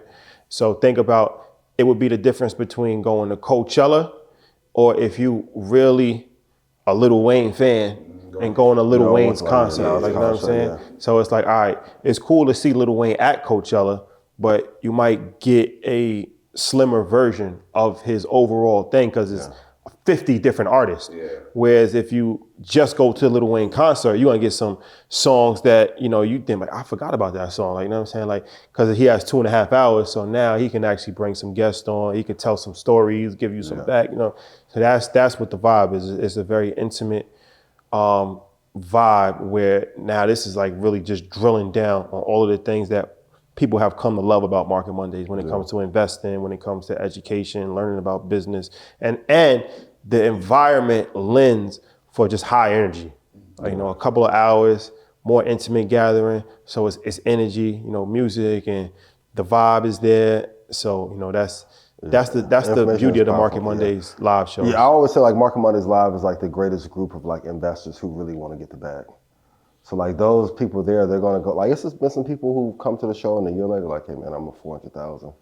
Like, thank you for looking out. I'm like, thank you. Can you wire me some money? You know what I'm saying? But like, I think it's just put yes in chat. Please put yes in chat, right? And I think it's just the people that are like most serious about investing, and also it's a lot of people like looking to overcome their fears as well. And also like in the live shows, like I think our best performances have been on the live stages because we get to get up, interact every show. We end up giving out something. I'm probably gonna give away $5,000 to one person at this show. So payola, right? DJ. I'm sitting in the front. But yeah, I'm just trying to include even like the posters being Death Row inspired. I'm like, every show I'm watching old performances from Pac, from Biggie, from Nas, Snoop, like how to move the crowd. Because when you think investing, you normally think stiff, boring, not fun. And I'm like, if we can combine like the best of ESPN with the best of our music, with the information that would change our lives, I think it would be like the perfect offspring. And that's what we created. Now, one of the earlier episodes that you guys had, it was kind of not ironic, it's just how things are full motion, right? 4 years ago in your dining room, I remember you guys were saying, yo, shout out to the folks in UK that are listening or watching, right? And now here we are 4 years later, a world tour. You guys are hitting London, and I know you guys have been there before, but it's like now the tours is going there. You guys have been to Egypt, going to these crazy places, man. When you reflect on that, that's gotta be a great feeling. You know what I'm saying? Yeah, it's humbling. I remember, just seeing that. It goes back to like chasing your purpose and following where you can have the greatest impact. I remember being in class and looking at people talking about how episode changed their life. And it was from Saudi Arabia. Damn. Or it was from Tokyo. Or you know what I'm saying? It was from South Africa. And I'm like, yo, damn, this is crazy. Like, you can't even imagine this. And so when we go to these places, we realize that the issues that we're talking about here, they also exist there, but they don't have us. And so that's why it's important for us to go there, right? To say like, yeah, we're not coming to like fill your minds with all of our ideas that happen in America. We want to hear what your ideas are. We want to hear your brightest minds and see how we can work together to uplift everybody, because financial education is something that's global, right? That's not just something that exists here. Like our people in Lagos, right? 210 million people. 80% of them are under 30 years old. Like, they need this education. Imagine what, like the same way I was thinking about those kids at 14, what would they be at 20? Like, imagine these kids, what they'll be, right? With their minds and with more resources. And so it's always been a global mindset to say like, yeah, it's up to the people in the UK. Even if there was nobody in the UK, we're already thinking ahead like, yo, they're going to eventually listen, because this information they'll be able to apply even in their own way, right? So whether it's crypto or it's real estate, right? Like taxes, these things are different, but there's something in the gist of it. It was like, oh, it might spark an idea.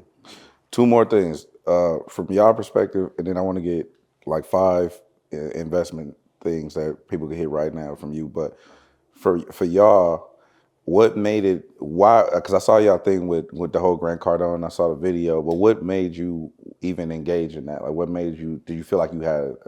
Did you feel like you had to? Did you feel like you owed it to your community, or like did you feel a way? Like, I mean, I don't think necessarily that we have to speak about anything, but I feel like, we have a platform, so it's important to give our take on things, especially that's trending, that people have questions about, that, and like when I personally spoke about it, I wanted to make it bigger than just him, because I feel like it's a more important conversation and a more broad range conversation than just him. But he gave an opportunity to have that more broad range conversation. So that's why I really wanted to approach it when I personally spoke about it, where it was like, yeah, he said this, he's been doing this, but he's not the only one. Like, you know what I mean? Like, this is something that has been happening for a long time. It's a marketing play, it's a business strategy. And I'm not even saying that is wrong. I'm saying just be aware of it. You know what I'm saying? Like, let's really be aware of it. Let's know what's going on. Let's see what's going on. So now when you see it, now you can make an educated decision. I'm gonna rock with this person. You know what he's doing, but sometimes it's like we're not fully aware of the play that's being ran on us. Understand that it's a play that's being ran.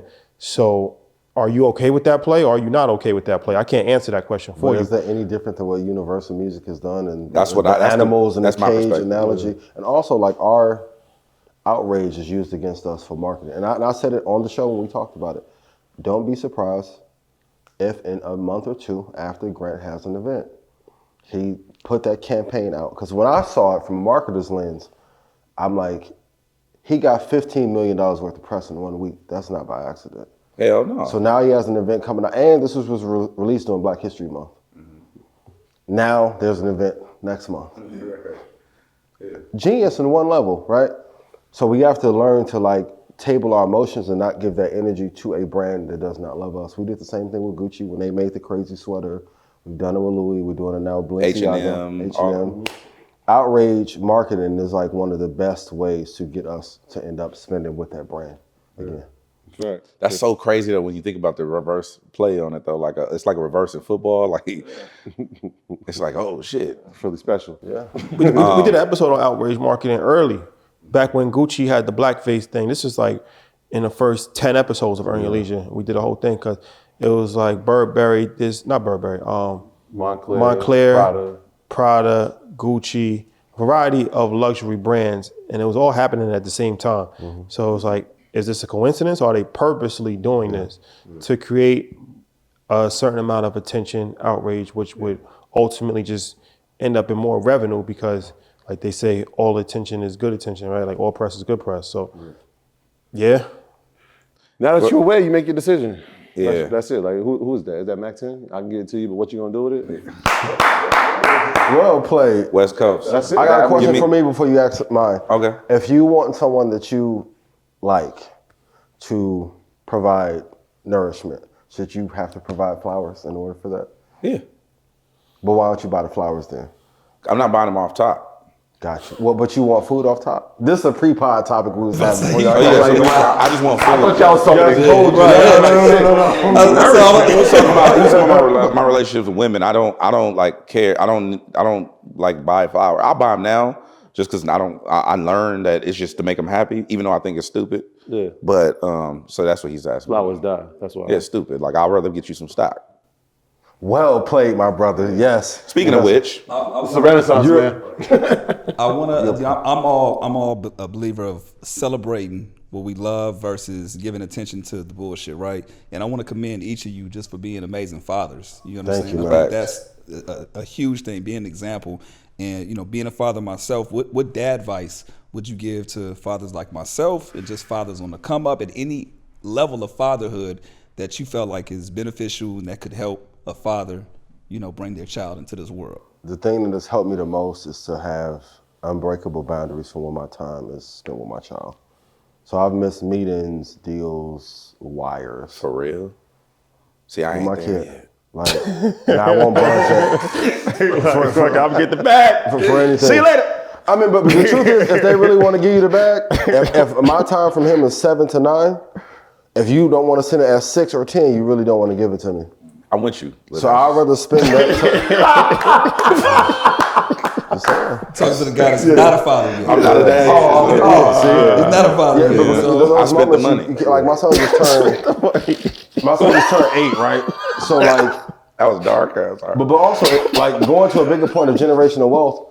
Now I'm gonna be honest. If we can't carve out time to spend time with our kids uninterrupted from the world, then the world, and especially in your industry, the music industry, will manipulate you to always not spend time with your family. That's a fact. And prostitute the hell out of you. Yeah. And you leave home and be like, and everyone be like, well, I want to build for my kids. Why are you not building with them when you with them then? That's what I want to say. Like, I hear the comments, but how you arguing with me? You got 2 kids in the house. That's great Spend dad time advice. with them. That's great dad Well, advice. pull up that Coco Melon and teach them about Apple, Microsoft, NVIDIA, Google, Netflix, VOO. Going back to like everyone has a lot of takes about what's going on with Ja. Spend time with your kid and don't worry about, T will handle what happens with Ja. Take care of your household and point to your child. So having time just for them is key. I think the advice that I would give is be the best version of, you can't save anybody till you save yourself. Facts. That's something that I think is extremely important. A lot of people, they like, I'm doing everything for my kid, but you haven't really done anything for yourself. So it's like, be an example. There's really no blueprint for this, right? But I feel like children, they watch your demonstration more than anything. Absolutely. So it's like, for me personally, I feel like me focusing and growing and doing business and being an example, that's more beneficial than what I could tell him because he's watching it. So I know that he has a sense of pride. I know, like, when he's bragging who I am, that's because I did the work to make myself who I am. Yeah. Like, you know what I'm saying? So it's like, that's something that's not talked about a lot. It's for a lot, you have to, focus on your child, but you got to focus on yourself as well. Facts. Right? And just being around it. Like, your child's going to pick up so much stuff just by being around you, good or bad. You know what I mean? So if you're around him and you just setting a good example, you don't even got to say a lot. You don't got to always preach to them. You don't always got to teach them. Just have them around you. they absorb it. And just they'll live your absorb it life. anyway. Like, you know what I'm saying? And just Yeah. by you living your life, it's going to rub off on them just by osmosis. So I think that that's probably my biggest advice to any parent is like, focus on yourself, be the best person for yourself. Yeah. And by being the best person for yourself, you're going to help your child. And that's a memory that they're never going to forget, because people forget what you tell them, but they don't forget what they see. Yeah. I'll kind of like piece what both they said together. That demonstration part is important, but you got to realize what you're demonstrating, right? So if you have bad tendencies, bad habits, that's also what they're seeing, right? How you treat, people, how you treat their mother, like they see these things, and that affects their lives. But I think to Ian's point as well is like understanding the difference between being there and being present. Mm-hmm. That was a big one. It's 2 different things, right? Like, you can physically be there, but are you present in their life? Yeah. Right? Do you understand what they're going through? Do you even listen to what they're going? Are you listening to what they're saying? Right? Are you having active engagement with them? Those things play a huge role in the development of children. And like, I had to learn that. Yeah, you know what I'm saying? Like, just work. Like, I remember working with kids, and like just having patience with them, and coming home and having no patience with my kids. You spent it all. I'm like, I'm drained, bro. Yeah. Like, I got 40 kindergartners asking me to tie their shoe. Like, and I got a kindergarten at home. Yeah. And then it was like, I just hit the switch like, wait, this kindergarten is way more important than those. Than those. So why don't I have that? Like, nah, we got to flip the roles on it. And ever since that moment, I was like, oh, wait. All right, this is how we're going to start moving. And it plays a role, man. So knowing those things is important. I think it was one episode that I seen where you guys were in Egypt, right? And you were you had the panel going on. I forgot who you were interviewing. We was interviewing an entrepreneur out there. It was on the Nile River on the top of the Ritz-Carlton. He sound like Nas, ain't it? I did. I wasn't But the sun was going down. Yeah, sunset. And I just remember, like, I think it was it you? I think it was one of you guys, or maybe both of you. But you stopped and took in the moment. Yeah, I stopped. You was like, It's fact. You was like, yo, I'm sorry. Look, I know we got something on, but this is fly. Y'all I was see like, this? yo, Somebody got a picture of this. This is crazy. Yeah, I'm like in this because like a lot of times like we just do like especially like me and him like we just kind of have that similar personality. It was like, all right, this is great. Well, here's the next thing, and I was like, nah. Sometimes like live inside of this moment, like cause it's like people always ask, yo, how y'all doing this? Like y'all everywhere, yeah. And like it feels that way because like we were trying to be like in these places where it's important us to be, but it's like yo, sometimes it's like yo, damn, this is incredible. And like that moment right there. I was watching the sunset and I looked back and I seen the pyramids in the background and I'm like, yo, That's crazy. bro, we really in Cairo on the top of the wrist doing what we do. Was this before or after you filmed one of them videos of Rashad walking? Who said I filmed it? Those came later. Yeah, I'm fucking with you. Document the process. Yeah, Absolutely. Yeah. But having those moments too, and then the family being there, or just I think you guys mentioned you were able to take your kids to the pyramids, or just having that moment with your family. I think That's fire. That's fire. That's that's something that people aspire to inspired do. to be, and you're backing up what you're talking about as far as being the demonstration. Yes, you're here on business. Yes, you're pouring into other lives and other people as well, but you're making sure that you're pouring into yourself and your family as well. So again, I feel like money's a tool, and it's a tool to use to make more money, but it's also a tool for experiences. Yeah. And these are things like, traveling is the only thing that you spend money on that you get richer from, like, you know what I'm saying, from that time. So it's like, I feel like your memories is like the book in your brain. Like you always, at the very least, you could just go back and just relive times. Like, you know what I mean? Like those is just great times. Or look at That's pictures. a fire perspective because I don't take trips now. What? You have to. Yeah. That's probably the major reason I end up moving to Mexico. Like wait, what? Casually. He's casually. You say you moved to Mexico. No, casually, I moved to 20-second timeout. You said you moved to Mexico? Yeah. So you get your mail in Mexico. I have mail that goes to Mexico. Wow, that's a bar. Y'all ain't been following his stories. So I definitely missed that one. I'd have texted him like, yo, you good? Amazing. You want me to send you a case of water? They got crystal out there. You know what I'm saying? Yeah. But sorry, I want to dive in. That's why I moved to Mexico, by the way. That's just like Casually. going to the corner store. Like, oh yeah. In case you were wondering. Okay. But it's actually cheaper there than it is in any major metro. I know that, but I just wouldn't live there. Yeah. I just got to make more money. So,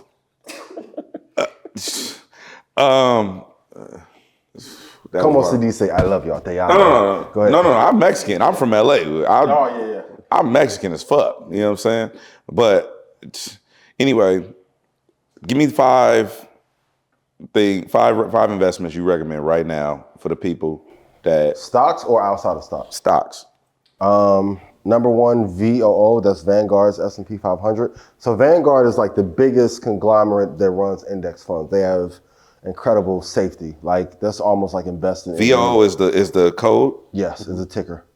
The second one is VTI. So my formula is 2 tech, 2 index. So that's like having 2 all-star teams. So if I'm playing 2K and I play with the Western All-Stars, then the Eastern, then LeBron, and then Giannis, I don't even have to be that good. Sliders all the way up. Got you. So That's VOO and yeah. VTI. Yeah, and then Apple, Microsoft, and then I got Microsoft. Eli Lilly probably is the 5th one. Eli Lilly is a legal mafia in healthcare. I don't know. I don't know nothing about. I don't know what he talking about. I don't want nothing to do with it. No, but like Eli Lilly is probably the most important. They are the Apple of the healthcare space. Oh, You said mafia. Nigga. I said monopoly. And monopoly is not a bad word. No, I thought you said mafia. Did he say mafia? I don't know what he said. Monopoly. Okay, so say it again. What is it called? Retract it from the record. Eli Lilly. Yeah, and I'm based out of my home state of Indiana. He said Market Mondays. That's what he said. World Tour. Yes. Okay, Eli Lilly. So those are the 5. I fuck with that, man. I don't want to take up too much time. I appreciate y'all, bro. Like, Appreciate you too. Appreciate you you. know, I built a relationship with y'all, and I think that it's beneficial just to people who listen to us, people who listen to him on like the radio, people who listen to just us in LA. Again, we don't have a lot of people doing this. Like there's really nobody like in what y'all do. There's nobody here. Thank y'all, that owns that space. And we met you before there was Earn Your Leisure. Yeah. Oh yeah, you told me you came to the radio station. It was crazy because my guy, shout out to Sus One. So shout out to Sus One. So Sus, we was in LA and we was at a party with Sus. So he was like, "Yo, I gotta do this radio." It was like 2:00 in the morning. Yeah. And it was me, Troy, another one of our friends, Mike. And so we all went to the radio station at like 2:30 in the morning, and it probably looked a little sketchy because we all came in there. It was just like it was like 4 of you. Yeah, like what the fuck, like you know what I'm saying? I forgot about that. Remember Sus One? Yeah. Damn. So that's the first time that we met. So it's dope to see your progression and to see our progression. And, now it's all come together and working together. So That's crazy. I appreciate that. That's good. When we was up at Big Boy, I was like, yo, damn, bro, we was just sitting on these benches like 5 years ago, waiting for Sus to come on so we can go to the party. And it was ill. I think it was after the party. No, we went there first, and then we went to the party. I don't remember where that think party it was was. after. The party going at 2:30. It was after the party. Yeah, it was like 2:30. Yeah, it was the 2 a.m. Because I remember y'all was talking shit because y'all was like, "Damn, y'all end at 2?" Yeah. Oh yes. Yeah. That's a fact. But I'm proud of you, man. I'm proud of you. Before we got our weight up and we got moved, we was on 7:00, right? Oh yeah. So yeah, before we got the real night show, we was a little late, but Sus wanted to DJ. I'm like, come through. But yeah, I appreciate it. I got a final question for y'all. What's the best piece of advice you can give someone in entertainment who's trying to progress and elevate over these next? Oh, I got my 3. Go ahead. What you say it again? Best advice for Best anybody in advice. entertainment? Don't compare yourself to other people. Because a lot of times that stagnates somebody's growth. Like that's why I asked you guys about, we talked about the equipment and shit. A lot of times people see InvestFest or they see, Market Mondays and they're like, oh, I could never do that. Yep. But they don't know that you guys started with the iPhone in the living room. Mahogany, sorry. A lot of people, they fuck with our story because it's similar to y'all, right? He was a DJ. Before he was a DJ, he was a radio personality too. We did college radio at 2 different radio stations, right? A mutual friend of ours was like, yo, y'all kind of do the same shit? I was like, yo, hey, I'll focus on the interviews. I know you started DJ, do the music. He pulled up to my apartment, and that's how we kind of started our show in 2008, 2009. So, but a lot of people, they rock with that because they've seen the transition from the living room to the radio, right? So my advice to them is like, yo, you got to start somewhere. Don't be afraid. Don't compare yourself. And then, like you guys kind of, it's said itself, like you got to be consistent as well. Just keep on going. When shit gets rough, we had 2 people in the chat room. It was like, we got to still do the show. Type yes in the chat. We had interviews. If people flaked on us last minute, we still had to do the show. So, when you get met with that adversity, man, I know it's cliche to say, but, don't compare yourself to other people. Stay consistent. And, yeah, that's pretty much I always it. give the same 3 to anybody that want to make it in the industry is, number 1, be undeniable. I tell everybody, be undeniable, be undeniably great at whatever it is you do. Custodial arts, financial advice, actor, because if you undeniable, then at that point it's going to make everybody have to fuck with you. Mm-hmm. They have to. Got to double back. You have to. So be undeniable, number 1. Number 2 is bring value. Always bring more value to others than they can bring to you. Whatever I can help you with, whatever I could do, I always go out. I always believe in going with a handout, not asking for one. You know what I'm saying? And then that gets you in more doors. And then the third one is don't take shit personal. I'm still working on that. He's working on. It's been a journey for him. That's the first agreement. That's the second agreement. That's the second agreement. Yep. And 4 agreements. 4 agreements. Yep. I did 40 agreements. 40. I've done the whole starter pack of awareness, but I've done all of it, bro. The Art of War, the Secret. I did all that shit. Rich Dad Poor Dad. The new one I just got. So shout out to my guy Dave Free from PG Lang. Yeah. Dave. That's Kendrick's label. Shout out to my dude Dave Free. When I was leaving the radio station, I quit. And when I was leaving, he was walking me through the process about how to properly transition and don't burn bridges, do this. And he told me about this book by Robert Kiyosaki. And it's the second part of it. It's called Cash Flow Quadrant. Yeah. That went, bro, my shit went to another level.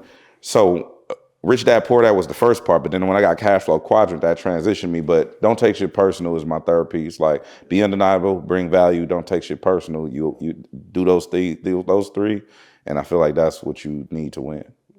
That's great, man. You had a 24-month in detention center boot camp. That's the book club. Everybody that's locked up. They came home and told you, like, yo, this was already at. 48 Laws of Power is number one. The Rich Dad Poor Dad's heavy in jails too. Ego is an Enemy is a good book by Ryan Holiday too. Ego is the enemy? Yeah. I don't get that too. Yeah. That's not I part love of to the do. study. I do audio. Yeah. the big premise is ego is really an active form of self-sabotage. Yeah. And I'm like you, like I'm still working on it. But once It's a great book. yeah, it's a great book. Like, but when you project your hurt, because it's really hurt, and when you project it on other people, you don't realize that you're hurting the person that you're projecting it on. And the more you do, he's like, if you do that 1,000 times throughout the course of a year, you're probably going to lose 25 to 30 relationships. And when I started looking at it like that, I was like, did it work for Trump? Ain't working for Kanye? You know, Yeah. Somebody get to that. Like, again, shout out Jabari Johnson. I think that's episode like 32. He gave us a gift, and that was the gift. It was that book. Yeah. It's a great book. The book's powerful. Yeah, I wrote that down. Good looking out. That's dope art too. Yeah, that's Very fine. LA, ghetto bird. Very nostalgic. We appreciate y'all being here, man. Market Mondays World Tour. And for those that do want to grab their tickets, obviously LA sold out, but beyond the other dates, Website? MarketMondays.com. MarketMondays.com. Toronto. That's next up. And second. then London, Chicago, and Ghana. Yeah. So I'm going to some of those. Yeah, I'm going. Yeah, go Ghana. Ghana, Pull up. Toronto. Pull up. They We seen you all. in Chicago. Last time we saw you was in Yeah, Chicago. it was in Chicago, yeah. Yeah. Y'all officially the homegrown homies though, man. Appreciate Yeah, y'all. appreciate you. Appreciate y'all. Appreciate it. It's Homegrown Radio, Chuck Dizzle, DJ Head. We'll catch y'all next time.